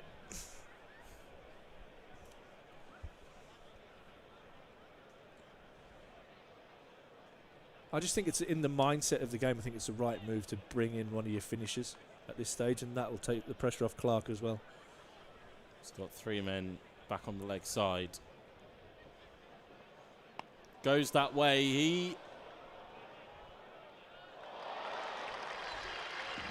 has got to go. That is phenomenal fielding. Out there, I think it is Wharton, out in front of the Don Robson Pavilion and Bannatynes. Absolutely outstanding diving catch. I wasn't sure if Graham Clark had got all of that or not. It looked like he potentially was going to go all the way. Just into the wind, Rob. It's a good option again. O'Rourke coming and hitting the pitch hard. And one of Clark's favourite shots. We've seen him fall to that. We've seen him score a lot of runs to that shot. But that ends a really fine innings from Graham Clark. He goes for 53 from 35. Yorkshire pick up 2 wickets in the over. Both set batters gone as well. Absolutely, and from Yorkshire's point of view, perfect. Got Jimmy Neesham and Ollie Robinson. So that was only in a matter of a couple of balls. And we've both got what we wanted. I love watching Ollie Robinson bat, I'm not going to lie. So his pocket rocket. A little guilty pleasure of mine. Pocket his rocket. cover drive and he's... Oh. I think we talked about this before. His trademark shot is the back foot cover drive. Yeah, it is.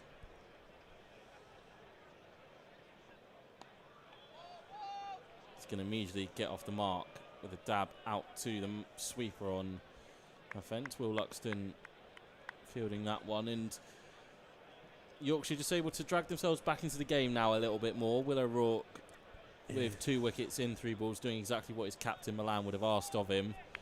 It just means now he can breathe a little more easily. He could maybe turn to Jahan. He could turn to Thompson. I was going to say that I think they'll nick an over a spin here with the 2 new batters at the crease. Whether it's Jahan to bowl out or Best to bowl his second. Neesham called through by Robinson for a leg bye. Might have been right off the cheek, that one.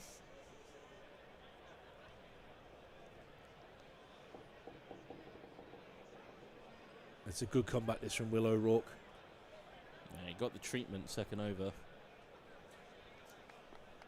Been expensive. He's 3 for 25.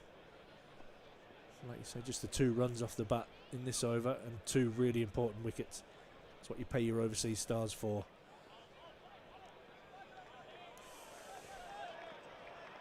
Ends up being a good piece of fielding from Adam Live on the disc. Maybe Durham could have snuck a single, but you don't want to take any unnecessary risk having already lost 2 in the over. So Will O'Rourke does the job for his captain. 5 overs left, 3 runs from that over, but most importantly, the 2 wickets. And we've got a leadership committee meeting going on right now, Ash. Yeah. Who fancies what? They're going to go with Thompson here, are they? Yeah, they are. See the Don Robson Pavilion up in the hospitality. Beautiful evening to watch your cricket here at Chesley Street. If you're at home watching us on the stream, you're welcome to be with us. Don't forget to click the like and subscribe buttons to keep up to date with everything Durham Live.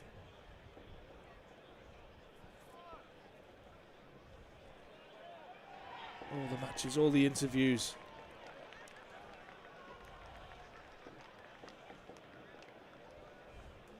Jordan Thompson now from the Finkel end to Jimmy Neesham. It's a good Yorker. Still 5 overs remaining. Umpire Pratt just having a look down the pitch. I'm not sure Durham will be that fussed if he runs down the middle of the wicket. Just 5 overs left.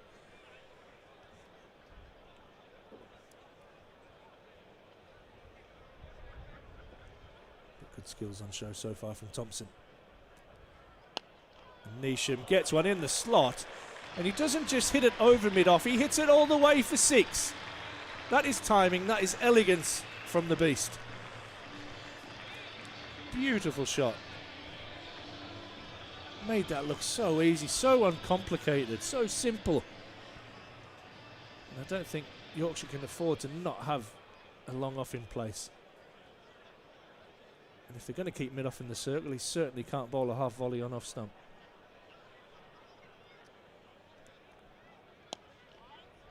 He pulls a Yorker. That's good fielding by the skipper in the covers.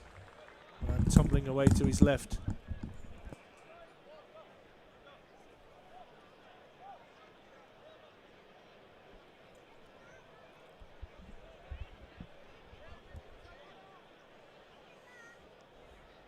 Third now comes up, Ash. Jaffa Jahan. Yeah, what are they doing with this field here? They've got lots out on the leg side. This might be short ball at the body. Oh, it's a full toss outside off. So you cannot bowl there with that field. That is filthy bowling from Thompson. Could have been close to a no ball as well on height.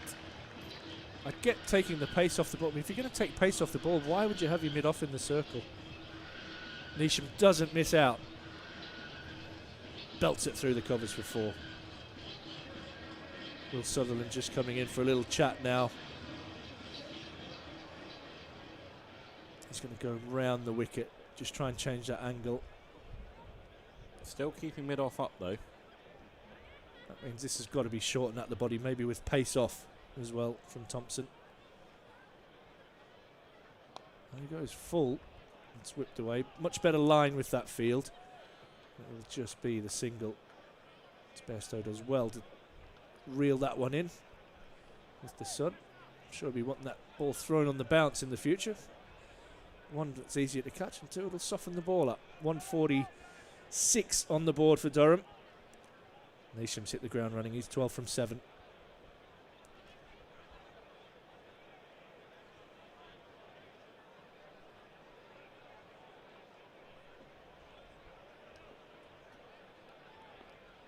Third up in the circle for Robinson as well. That's carved away through the offside just for a single. Sutherland looking at, Wharton looking after his keeper there, throwing that one in on the bounce. Will we see spin introduced now, or will they just bowl out with seam? Looks like Will Sutherland's going to come into the attack. Still 4 overs remaining. Durham will be wanting a minimum of 190 from here. Andy, we've definitely got to get some of them sunnies, mate.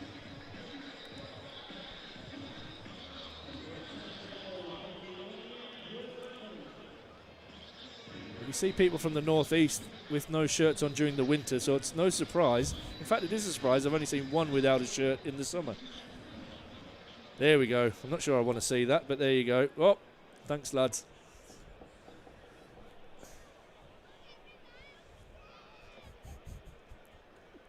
Sensible people in the shade.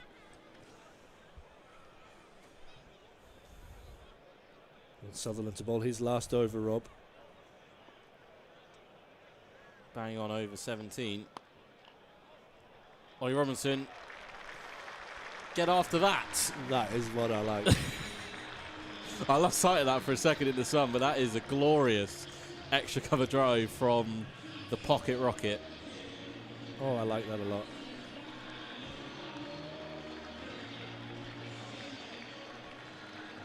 $150 up for Durham. That takes away Sutherland at death. You'd imagine O'Rourke now would be saved for one of them. So Maybe Thompson and O'Rourke. Darragh Milan's got to find answers from somewhere. Surprised he didn't go to Jahan, as you say, Ash, when they picked up those 2 wickets. That's a wide. It's a good early call, Rob, but yeah. It was very, very short and very, very wide. I was surprised, as we said, when O'Rourke picked up those 2 in the over, why Milan didn't go straight back to Shahan, try and get that over a spin out the way, which have made this equation easier for them. Maybe that 3rd over when he came back, that went for a couple. I thought his first 2 overs were superb. Brilliant Yorker from Sutherland, dug out by Robinson for a single. Just always looks like you can just... He's just so full of energy. Just never stops. He's just always on it. Just always on it is Ollie. A bit of a man crush going on here, isn't it?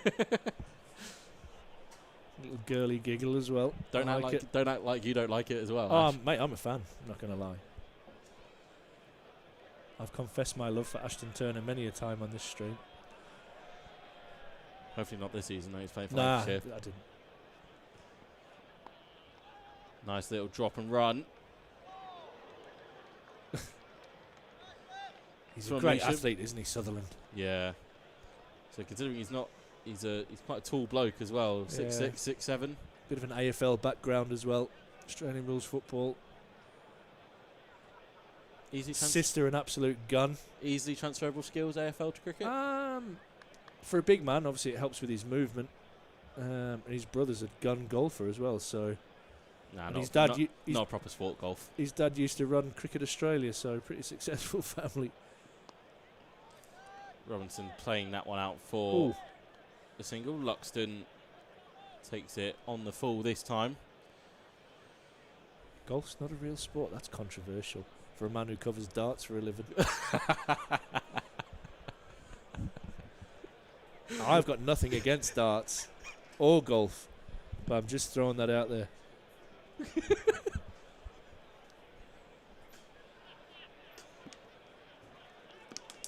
Don't mind the arrows at all.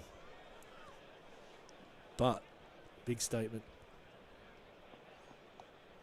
Oh, Jimmy Neesham getting us back on track. Getting you back on track. Nicely flicks around the corner for 4. Hey, everyone's got their preferences. I hear you. Just golf's not for me.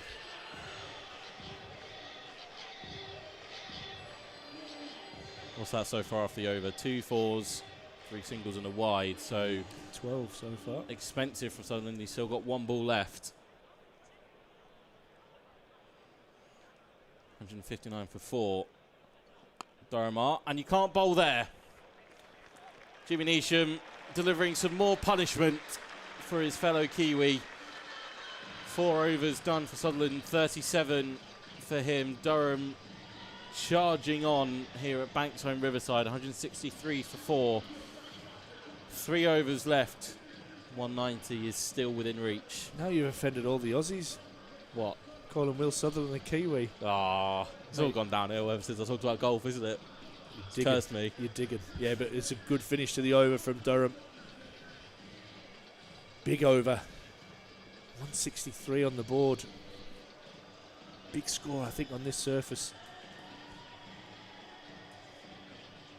And still, 18 balls remaining. And you'd like to think you're looking at a minimum of 10 per over from here. If you can get after a spinner, that will help. Get one more big over here. Are they going to go Dom Bess here? It looks like they are.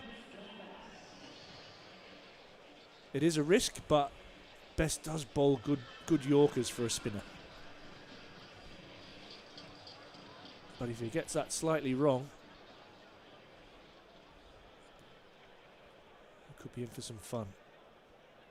It's a big over this in the context of the game. That's driven away through the offside and will run away for 4. What a great start to the over. Lovely use of the bat face from Ollie Robinson, just opening it up, beating the man at point, and as soon as it got past him, it was 4.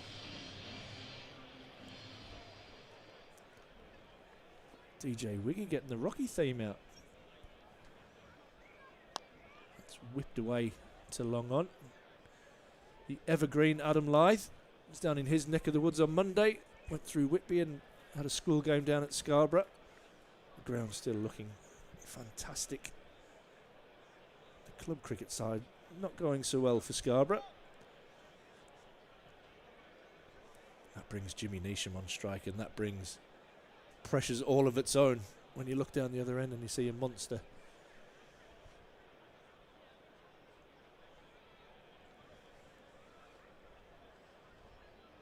Low in his stance, the left-hander.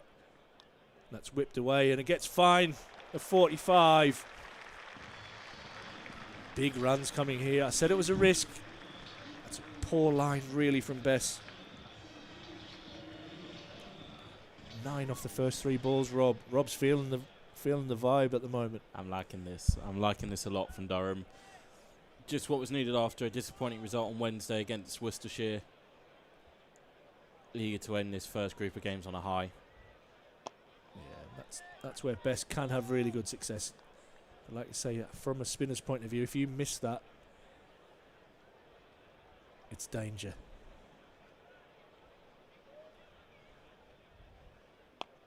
Good bowling from Dom Bess. Good comeback.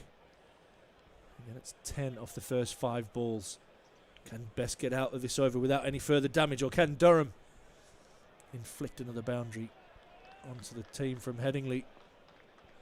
There's been a bit of damage done by India down there today. Oh, that's turned and that's nicked. Might have even been gloved by Ollie Robinson. That's really turned from Dom Bess. 11 from the over. 174 for 4 with 2 remaining. Durham eyeing 200 here, Rob. And that would be some chase on for Yorkshire if Durham can get themselves those 26 runs to get to that margin. Who's it going to be? Is it going to be Will O'Rourke for his final over? Yeah, I think it'll be O'Rourke and Thompson to finish.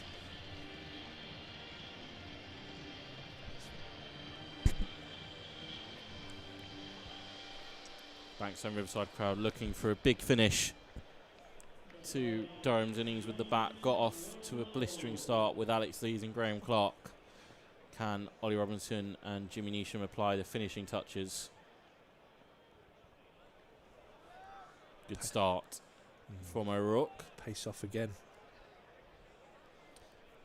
I'm eager to see how quickly Durham realise that as well, that pace off is the way to go. You'd like to think straight away. Yeah, it looks an obvious thing for me. I think O'Rourke picked up a wicket, and I think the length's really crucial as well. They've got to hit that hard length to go through to the top of the stumps. Robinson chips. I think down that's off the towards inside edge of his bat. I reckon he's tried to hit that behind square.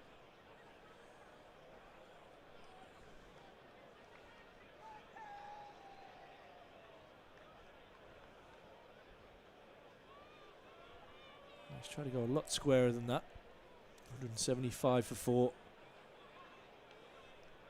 10 balls remaining in the innings. Can Durham get to 200? Really put the pressure on Yorkshire, who have so far just 2 wins out of 7 games.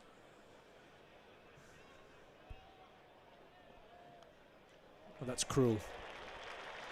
Jimmy Neesham won't mind though. No, not at all. It's a cruel game, that, isn't it? You bowl a really good ball, you get an edge, and it whistles away for 4. The Durham crowd could not care less. That's exactly what Jimmy Neesham was brought in for. Ryan Campbell talking about it. The death overs with both bat and ball. He's doing it with the bat so far. 30 off just 14 for him. He's punished some lacklustre bowling from the Yorkshire side. Oh my God. Get after that.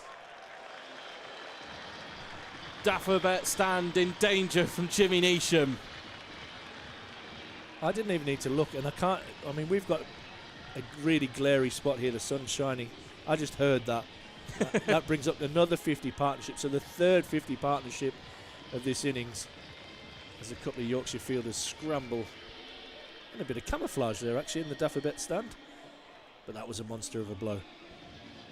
11 so far from the opening 4 balls. Will O'Rourke 3 for 36 so far. Jimmy Neesham looks to be in the mood for taking some extra runs off him with these final 2.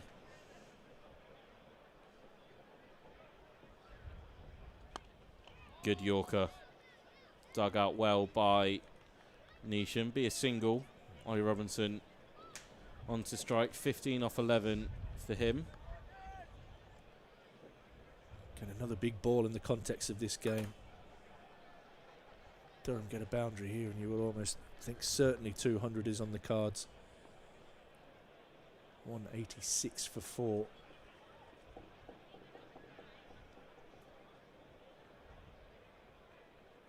Robinson tries to swing for the hills. It's a good swing, wasn't it? Doesn't make any contact. So Will O'Rourke gets out with a dot off the final ball. 186 for 4 off 19. Can Durham push themselves to 200? Again, pace off there, and I think the man batting out there will definitely be taking note of that. Jimmy Neesham, that was one of his big skills. 3 for 37 for O'Rourke.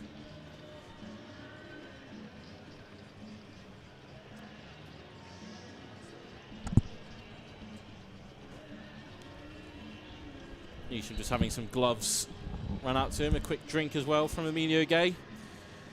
Final over of this Yorkshire inning, of this Durham innings with the bat is going to be Jordan Thompson to bowl it from the Finkel end.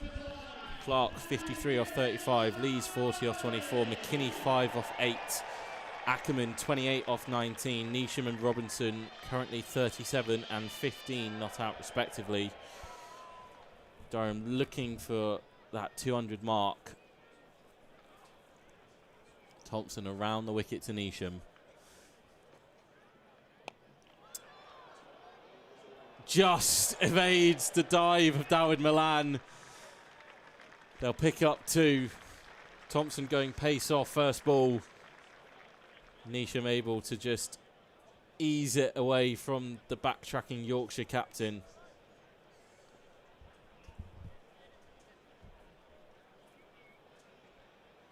.188 for 4.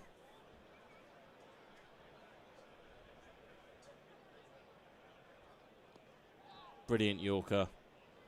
Good follow up. It slams into Neesham's boot. Be a leg by.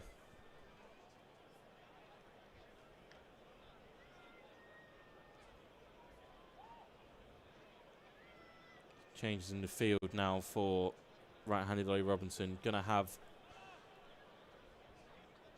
4 on the leg side and just as 1 solitary sweeper on the offside out at deep cover point for Durham's wicketkeeper. Just about started in time for the cut-off. So can keep 5 out. Inside edge from Robinson down to Chahal, be just 1. So just a 4 so far. Can Durham land some final blows to get themselves to 200? Long on and long off. Are back for Neesham, as is cow corner, deep backward square, deep cover point. Sometimes to change again. Neesham digs out, surely got to try run 2. Neesham's called Robinson through, and it will be 2. Throw wasn't the best out, best from the deep. Neesham immediately wanted the second, called his partner through. Comfortably home.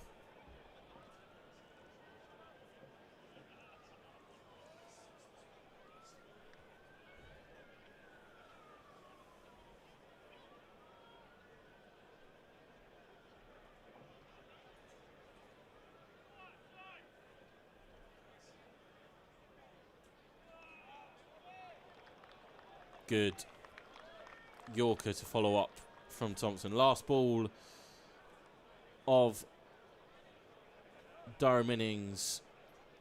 Neesham adding some much needed impetus. 41 for him so far off 20.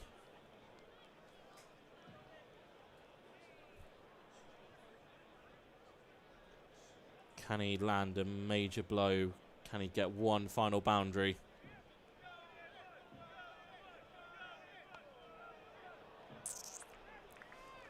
Tries the audacious scoop, won't get a boundary, but they'll run through for a single. That is the end of the Durham innings. A miraculous effort from the Durham batters. 193 for 4. Jimmy Neesham finishing unbeaten, 42 off 21. Ollie Robinson 16 off 13. Yorkshire winning the toss and choosing to have a bowl. It's not come off so far. Graham Clark 53, Alex Lees 40, Ben McKinney 5, Conor Ackerman 28, Neesham 41 and Robinson 16. Bowlers toiled. Will Sutherland none for 37, Moriarty none for 40, O'Rourke 3 for 37, Bess none for 20, Chauhan 1 for 25 and Thompson none for 30. So Yorkshire will be chasing 194 to win here at the Banks Homes Riverside, and we can head back over to the Daffa News studio with Andy Sixsmith.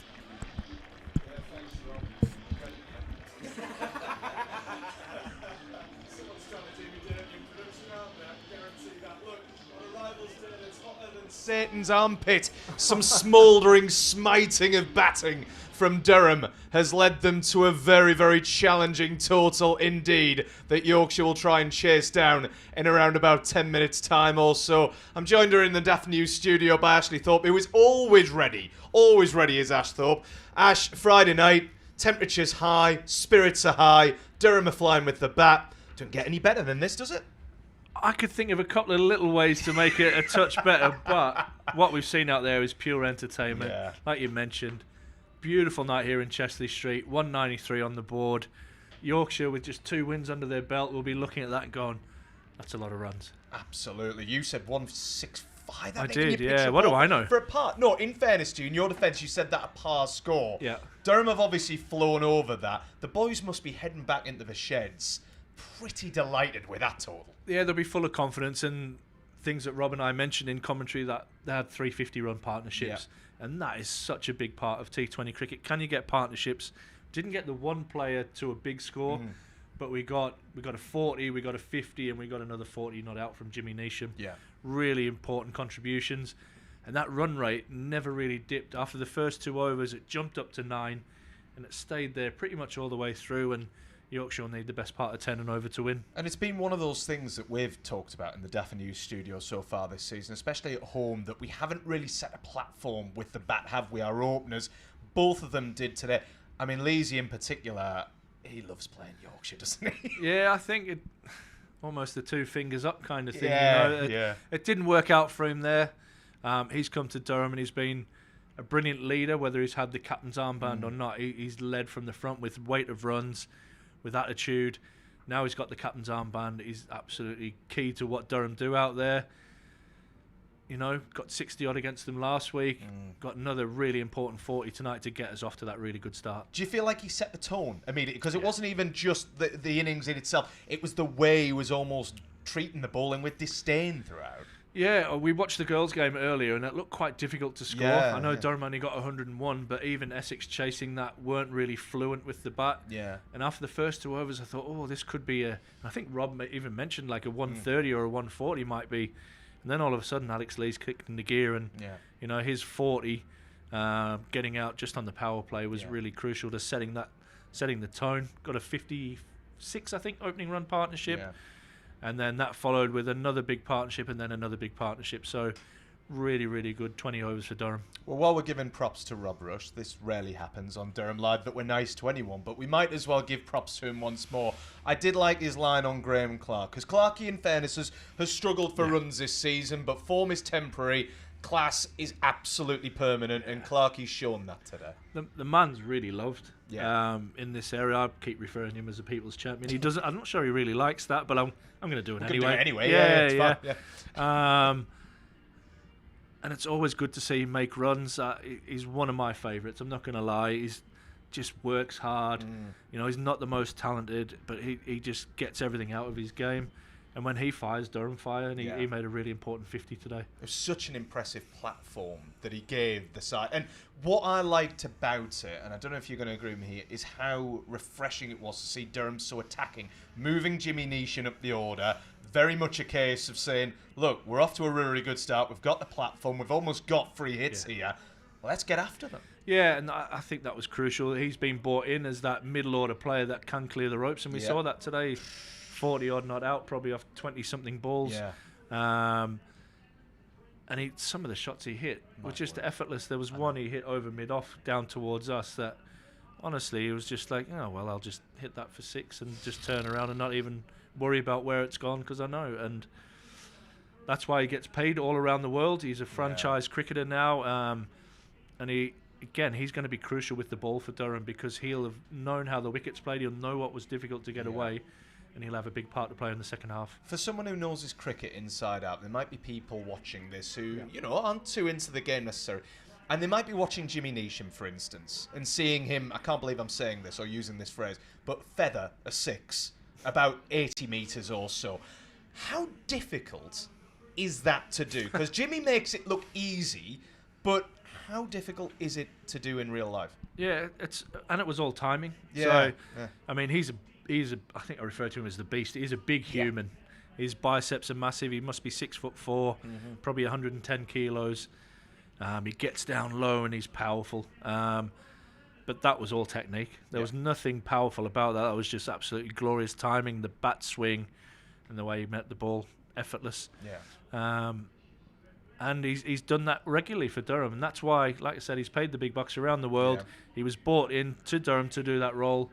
And I think he's one of the reasons why we're sitting third in the table at the moment. Some would say he'd be pretty good with a driver or a 3-wood. But then again, apparently golf is not a sport, Ash, according to a certain Rob Rush. Now, I came through from the production area and this is a few comment from Rob. Golf is not a sport, Ash. What do you think? I think he's just ruined any chance of interviewing England cricketer moving forward because his lads play a bit of cricket, play a lot of golf. Yeah. And do it well. So I was with Stephen Harmison yesterday, and all he was talking about was the Open and how tough it was and how he would be doing this and the members. And so, mate, I think you're definitely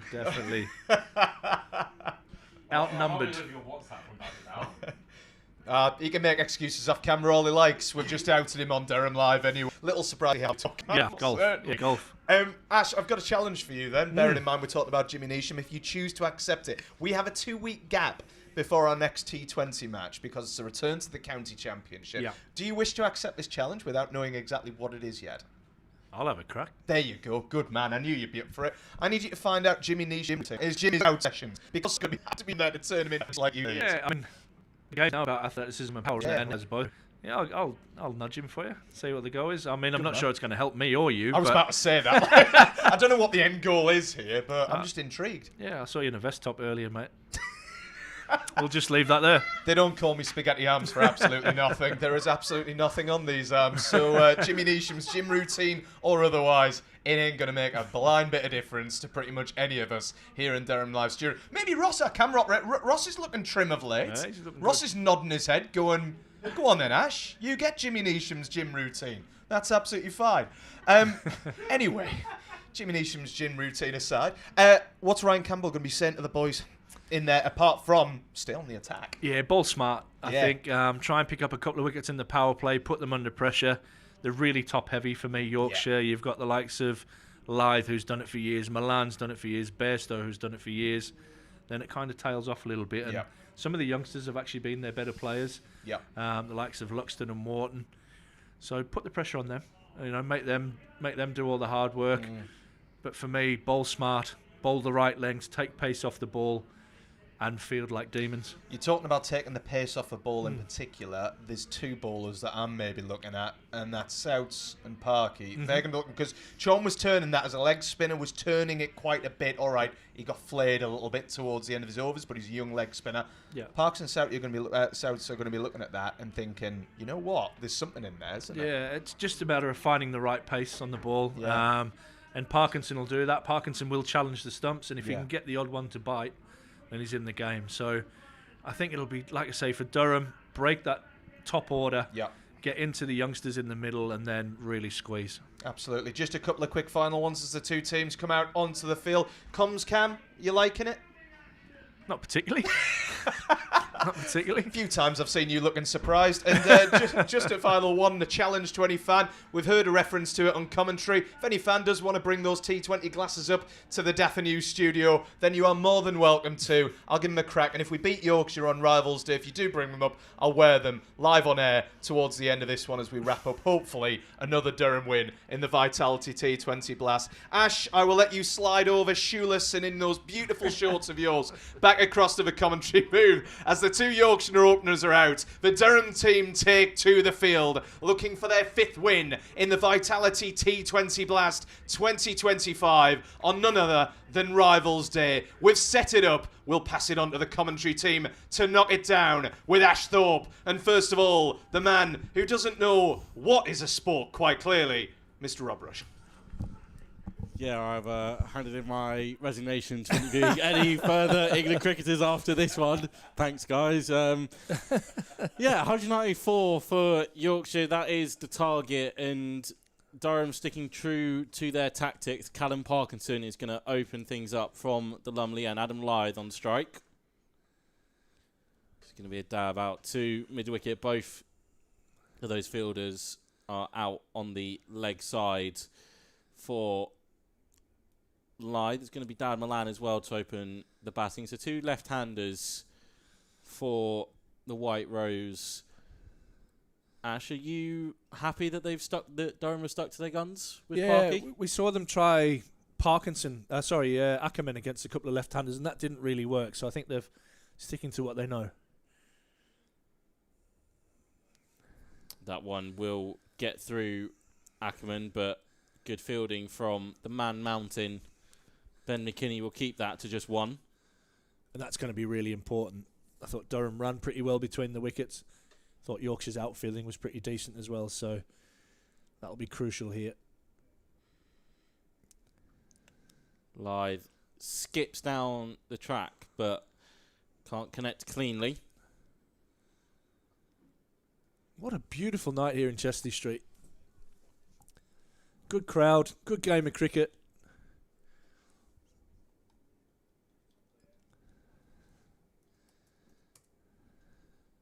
Oof. That's high, and that's going to go over Ben McKinney's head almost into a Dapperbet stand for the first 6 of the Yorkshire innings. Dan Milan looking to strike some early blows for the White Rose. Big hit. Using the wind. Ball spinning in to the left-hander.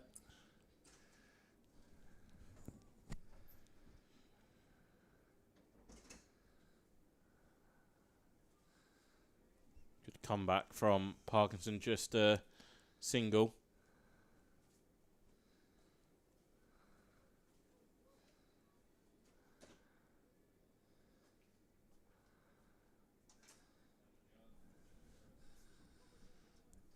Be 11 off that opening over. Just that big 6, the difference there. Yorkshire off to a good start. But Ash, Durham bowlers keep coming strong. And for me, the pick of the T20 bowlers this year, Zach Folks. Yeah, he's been nice, hasn't he? Young New Zealander. Bowls really whippy action, gets through the crease quickly. And does get the ball to shape away nicely from the left-hander. So this is a good matchup.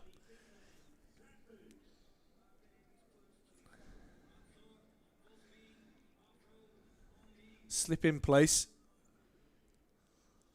Can Durham get an early breakthrough? Get through this experienced opening partnership. And that's short and cut away. But there is protection out in the deep in Colin Ackerman. Will just be the single.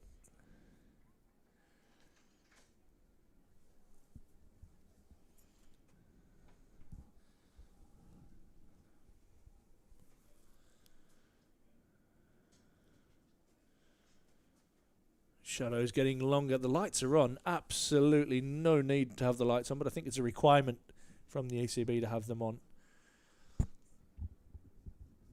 I don't think we'll need them all night. Beautiful evening. Not a cloud in the sky. Well, actually, I lie. There is one off into the distance. Can't be lying on Durham Air. Yeah, well, I can. I do it all the time.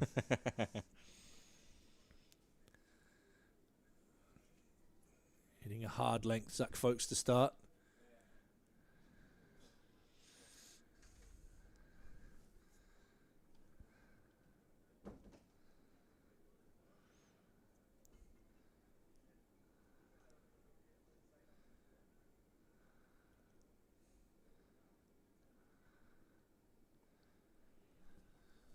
It's a bit of a hush around the ground. A lot of expectancy here for Durham. That's again short and cut away. This one's a little bit behind point. They'll look for two as Ackerman does well to get there. And tell you what, Lythe does well, getting back for a second. 15 on the board now.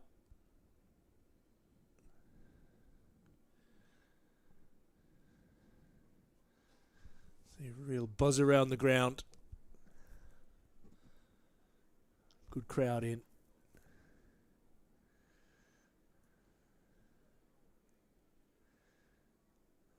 Oh, and that's not the line you want the ball with. Fine leg in the circle.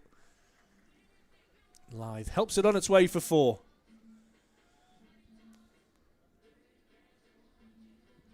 Yeah, just erring too straight, too much onto the pads there from Folks. See if you can find that movement.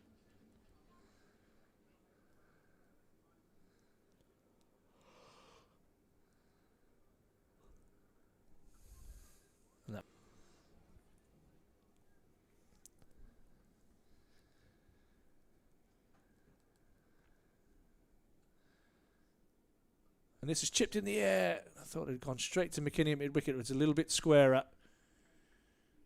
And that ends the second over. 13 from that over. Good start for Yorkshire. 24 without loss.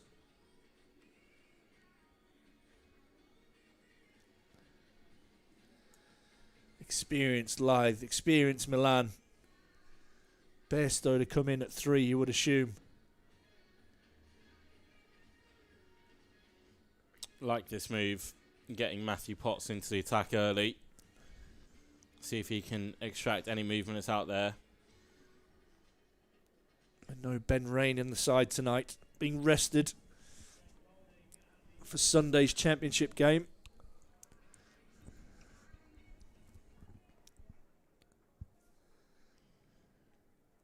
Come around the wicket to Lythe. No slipping play for Potts.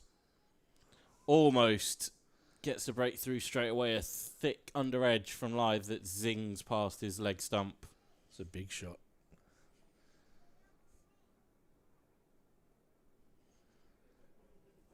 Potts obviously coming up against a side that he got his maiden T25 for against just on Sunday. Yeah. Made his debut, his IT20 debut here for England as well. Wonder if he's got that tattoo sorted yet. On his right arm. Good stop. Ben McKinney down to his left. I'll tell you what he does have. He's got a rogue little moustache going on. It's dreadful. You can probably only just pick it up. Yeah, a few of the lads aren't the... I know, speaking to some of the lads, they aren't the biggest fans of it. Definitely going to be the butt of some jokes with that one. Distracting a lot of insect attention right now. Yeah. It's that time of the evening. Good start, though. Just keeping Yorkshire tucked up so far, Potts. It's what's needed after those 2 opening overs where Yorkshire managed to get themselves ahead of that run rate. Yeah, bang on, Rob.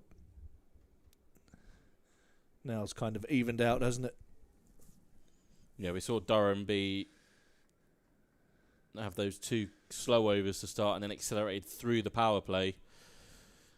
Yorkshire with those 2 rapid overs to start, but Potts doing his level best to just check their momentum.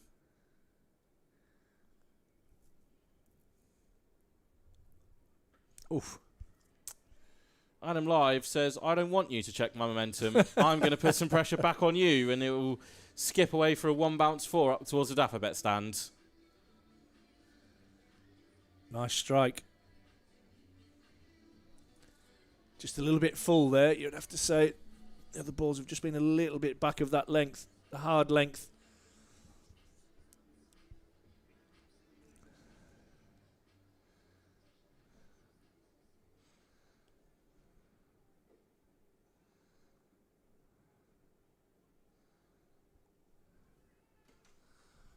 Thinking to do. It's always tinkering. Sends Callum Parkinson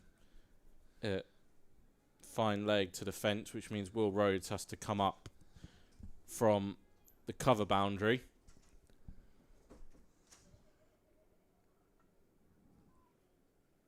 It's on the money. Zach Folks with the fielding, just 1 ball left in Potts is opening over, which has wrestled back some control for Alex Lees.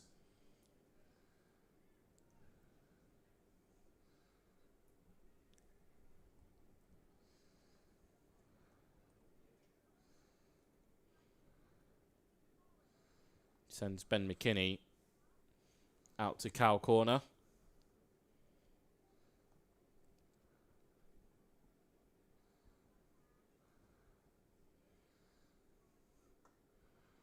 Good stop from Nathan Salter.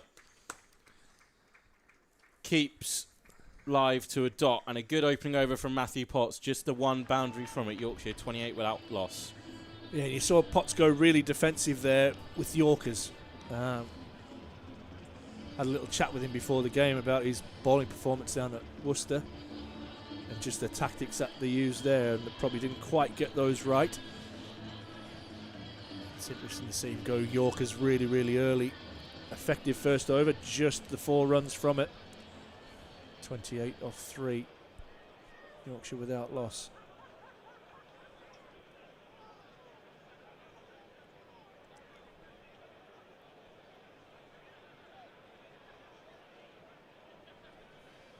Folks to continue round the wicket.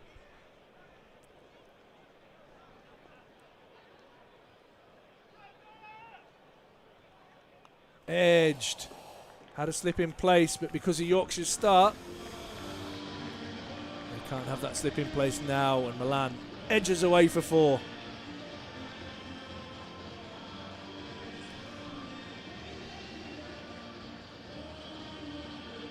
That's the way, from a batting point of view, you want to start the over.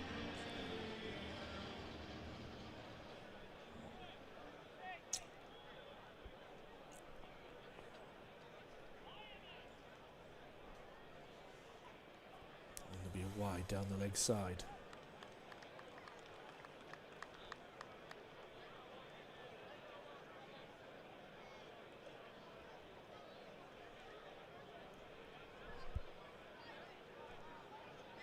Durham looking to break this excellent open partnership so far.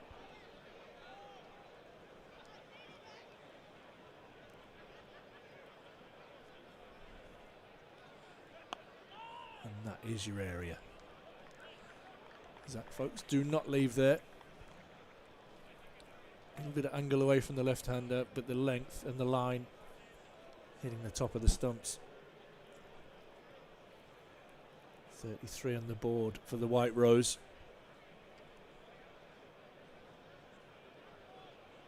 Looking to extract some revenge after what was a pretty comprehensive win for Durham down at York on Sunday.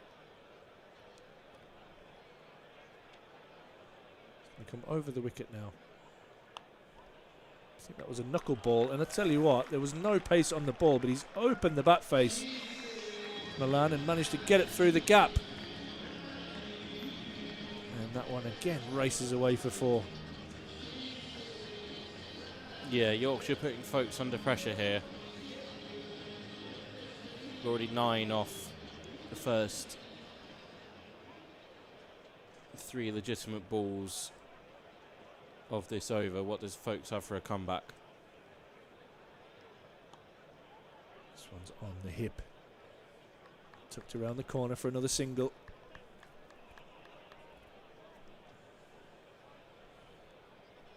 Nice start for Yorkshire. 38 on the board. 2 balls remaining in the fourth.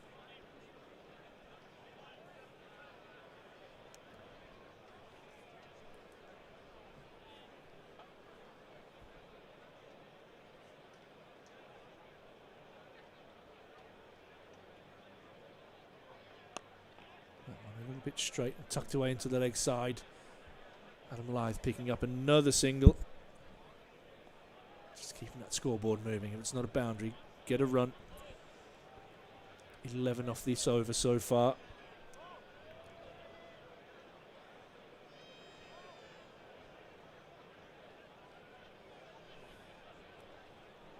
Shout out to a mate of mine. Unfortunately, supports the White Rose. James Glynn watching on.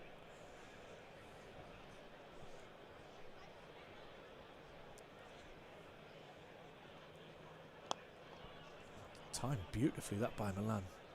Left-handers just make some things look so much better. And that's another one there. Milan picks up a single off the last ball of the over. 4 done, 40 without loss.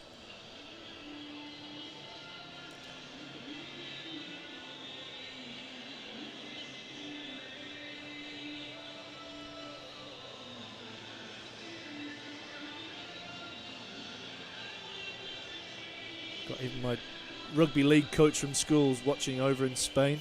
They're on a little tour at the moment, switching in between watching us and the Leeds Rhinos playing St Helens.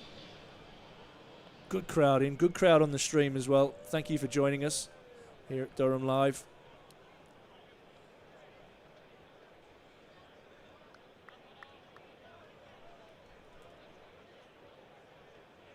Potts to continue. Round the wicket to Milan. Chipped in the air. Beats Jimmy Neesham, and Alex Lees will give chase. And he'll do brilliantly to keep that inside the rope. I thought for a second there, Ash, that Jimmy Neesham was going to have an attempt at pulling off a diving catch. Yeah, I was waiting for the Superman to come there. Maybe just out of his reach. Yeah, good fielding though from the Durham captain, keeps it to just 2. Saves a couple runs for his fast bowler. Why is everybody from Yorkshire sending me messages? Where's the Durham fans? You might get some Durham messages now, Ash. Potter! If you don't have Ben Rain to call on, Matthew Potts is not a bad option either. Straight through Dawid Milan, trying a big swing across the line. Matthew Potts, top of off. Off peg out the ground. See you later. Milan gone for 21. Durham have their first. Big wicket, big moment. Dawid Milan, 21 from 11. Brings Johnny Bairstow to the crease.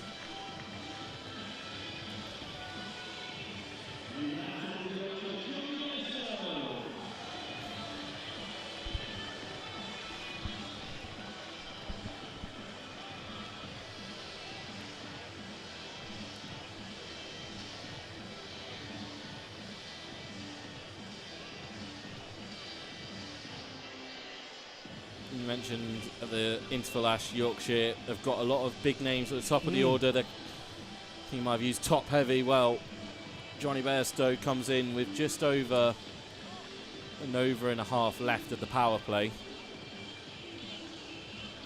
He'll have his former England teammate Matthew Potts to deal with.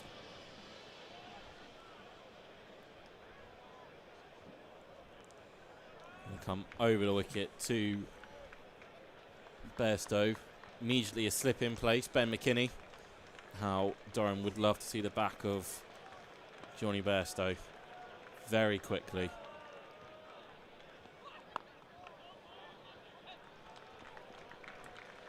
This is good from Potts. Exactly what you'd expect from your England international players.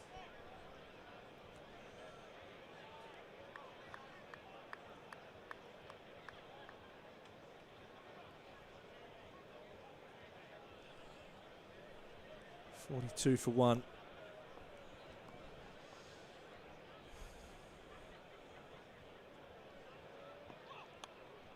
Edged and just beats Callum Parkinson in the edge of the discs. Bairstow's off and running, not in the most convincing matter though. It's 4 runs is all that matters from a Yorkshire perspective. Valiant effort from Parkinson. That raced away off the bat, didn't it?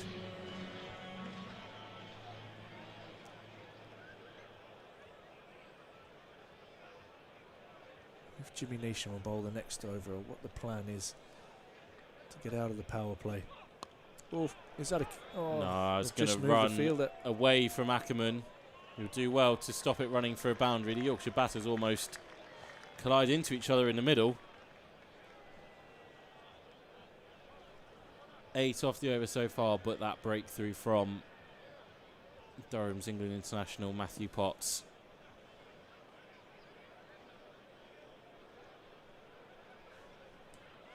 Can he prize another wicket?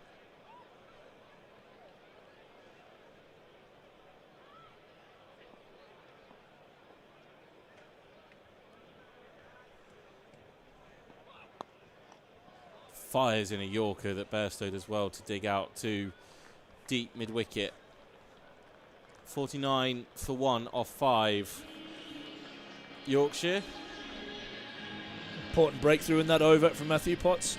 Joe Rushworth watching on, reminding us that they're not all Yorkshire fans watching, and it is Jimmy Neesham who's going to come on and have a bowl to close out the power play.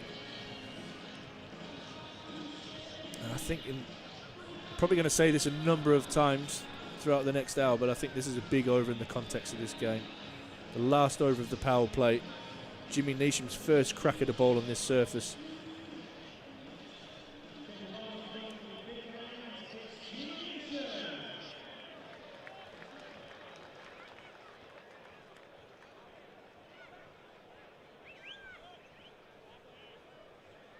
Mentioned the tough overs that Neesham's been brought in for. Can he get out of the power play?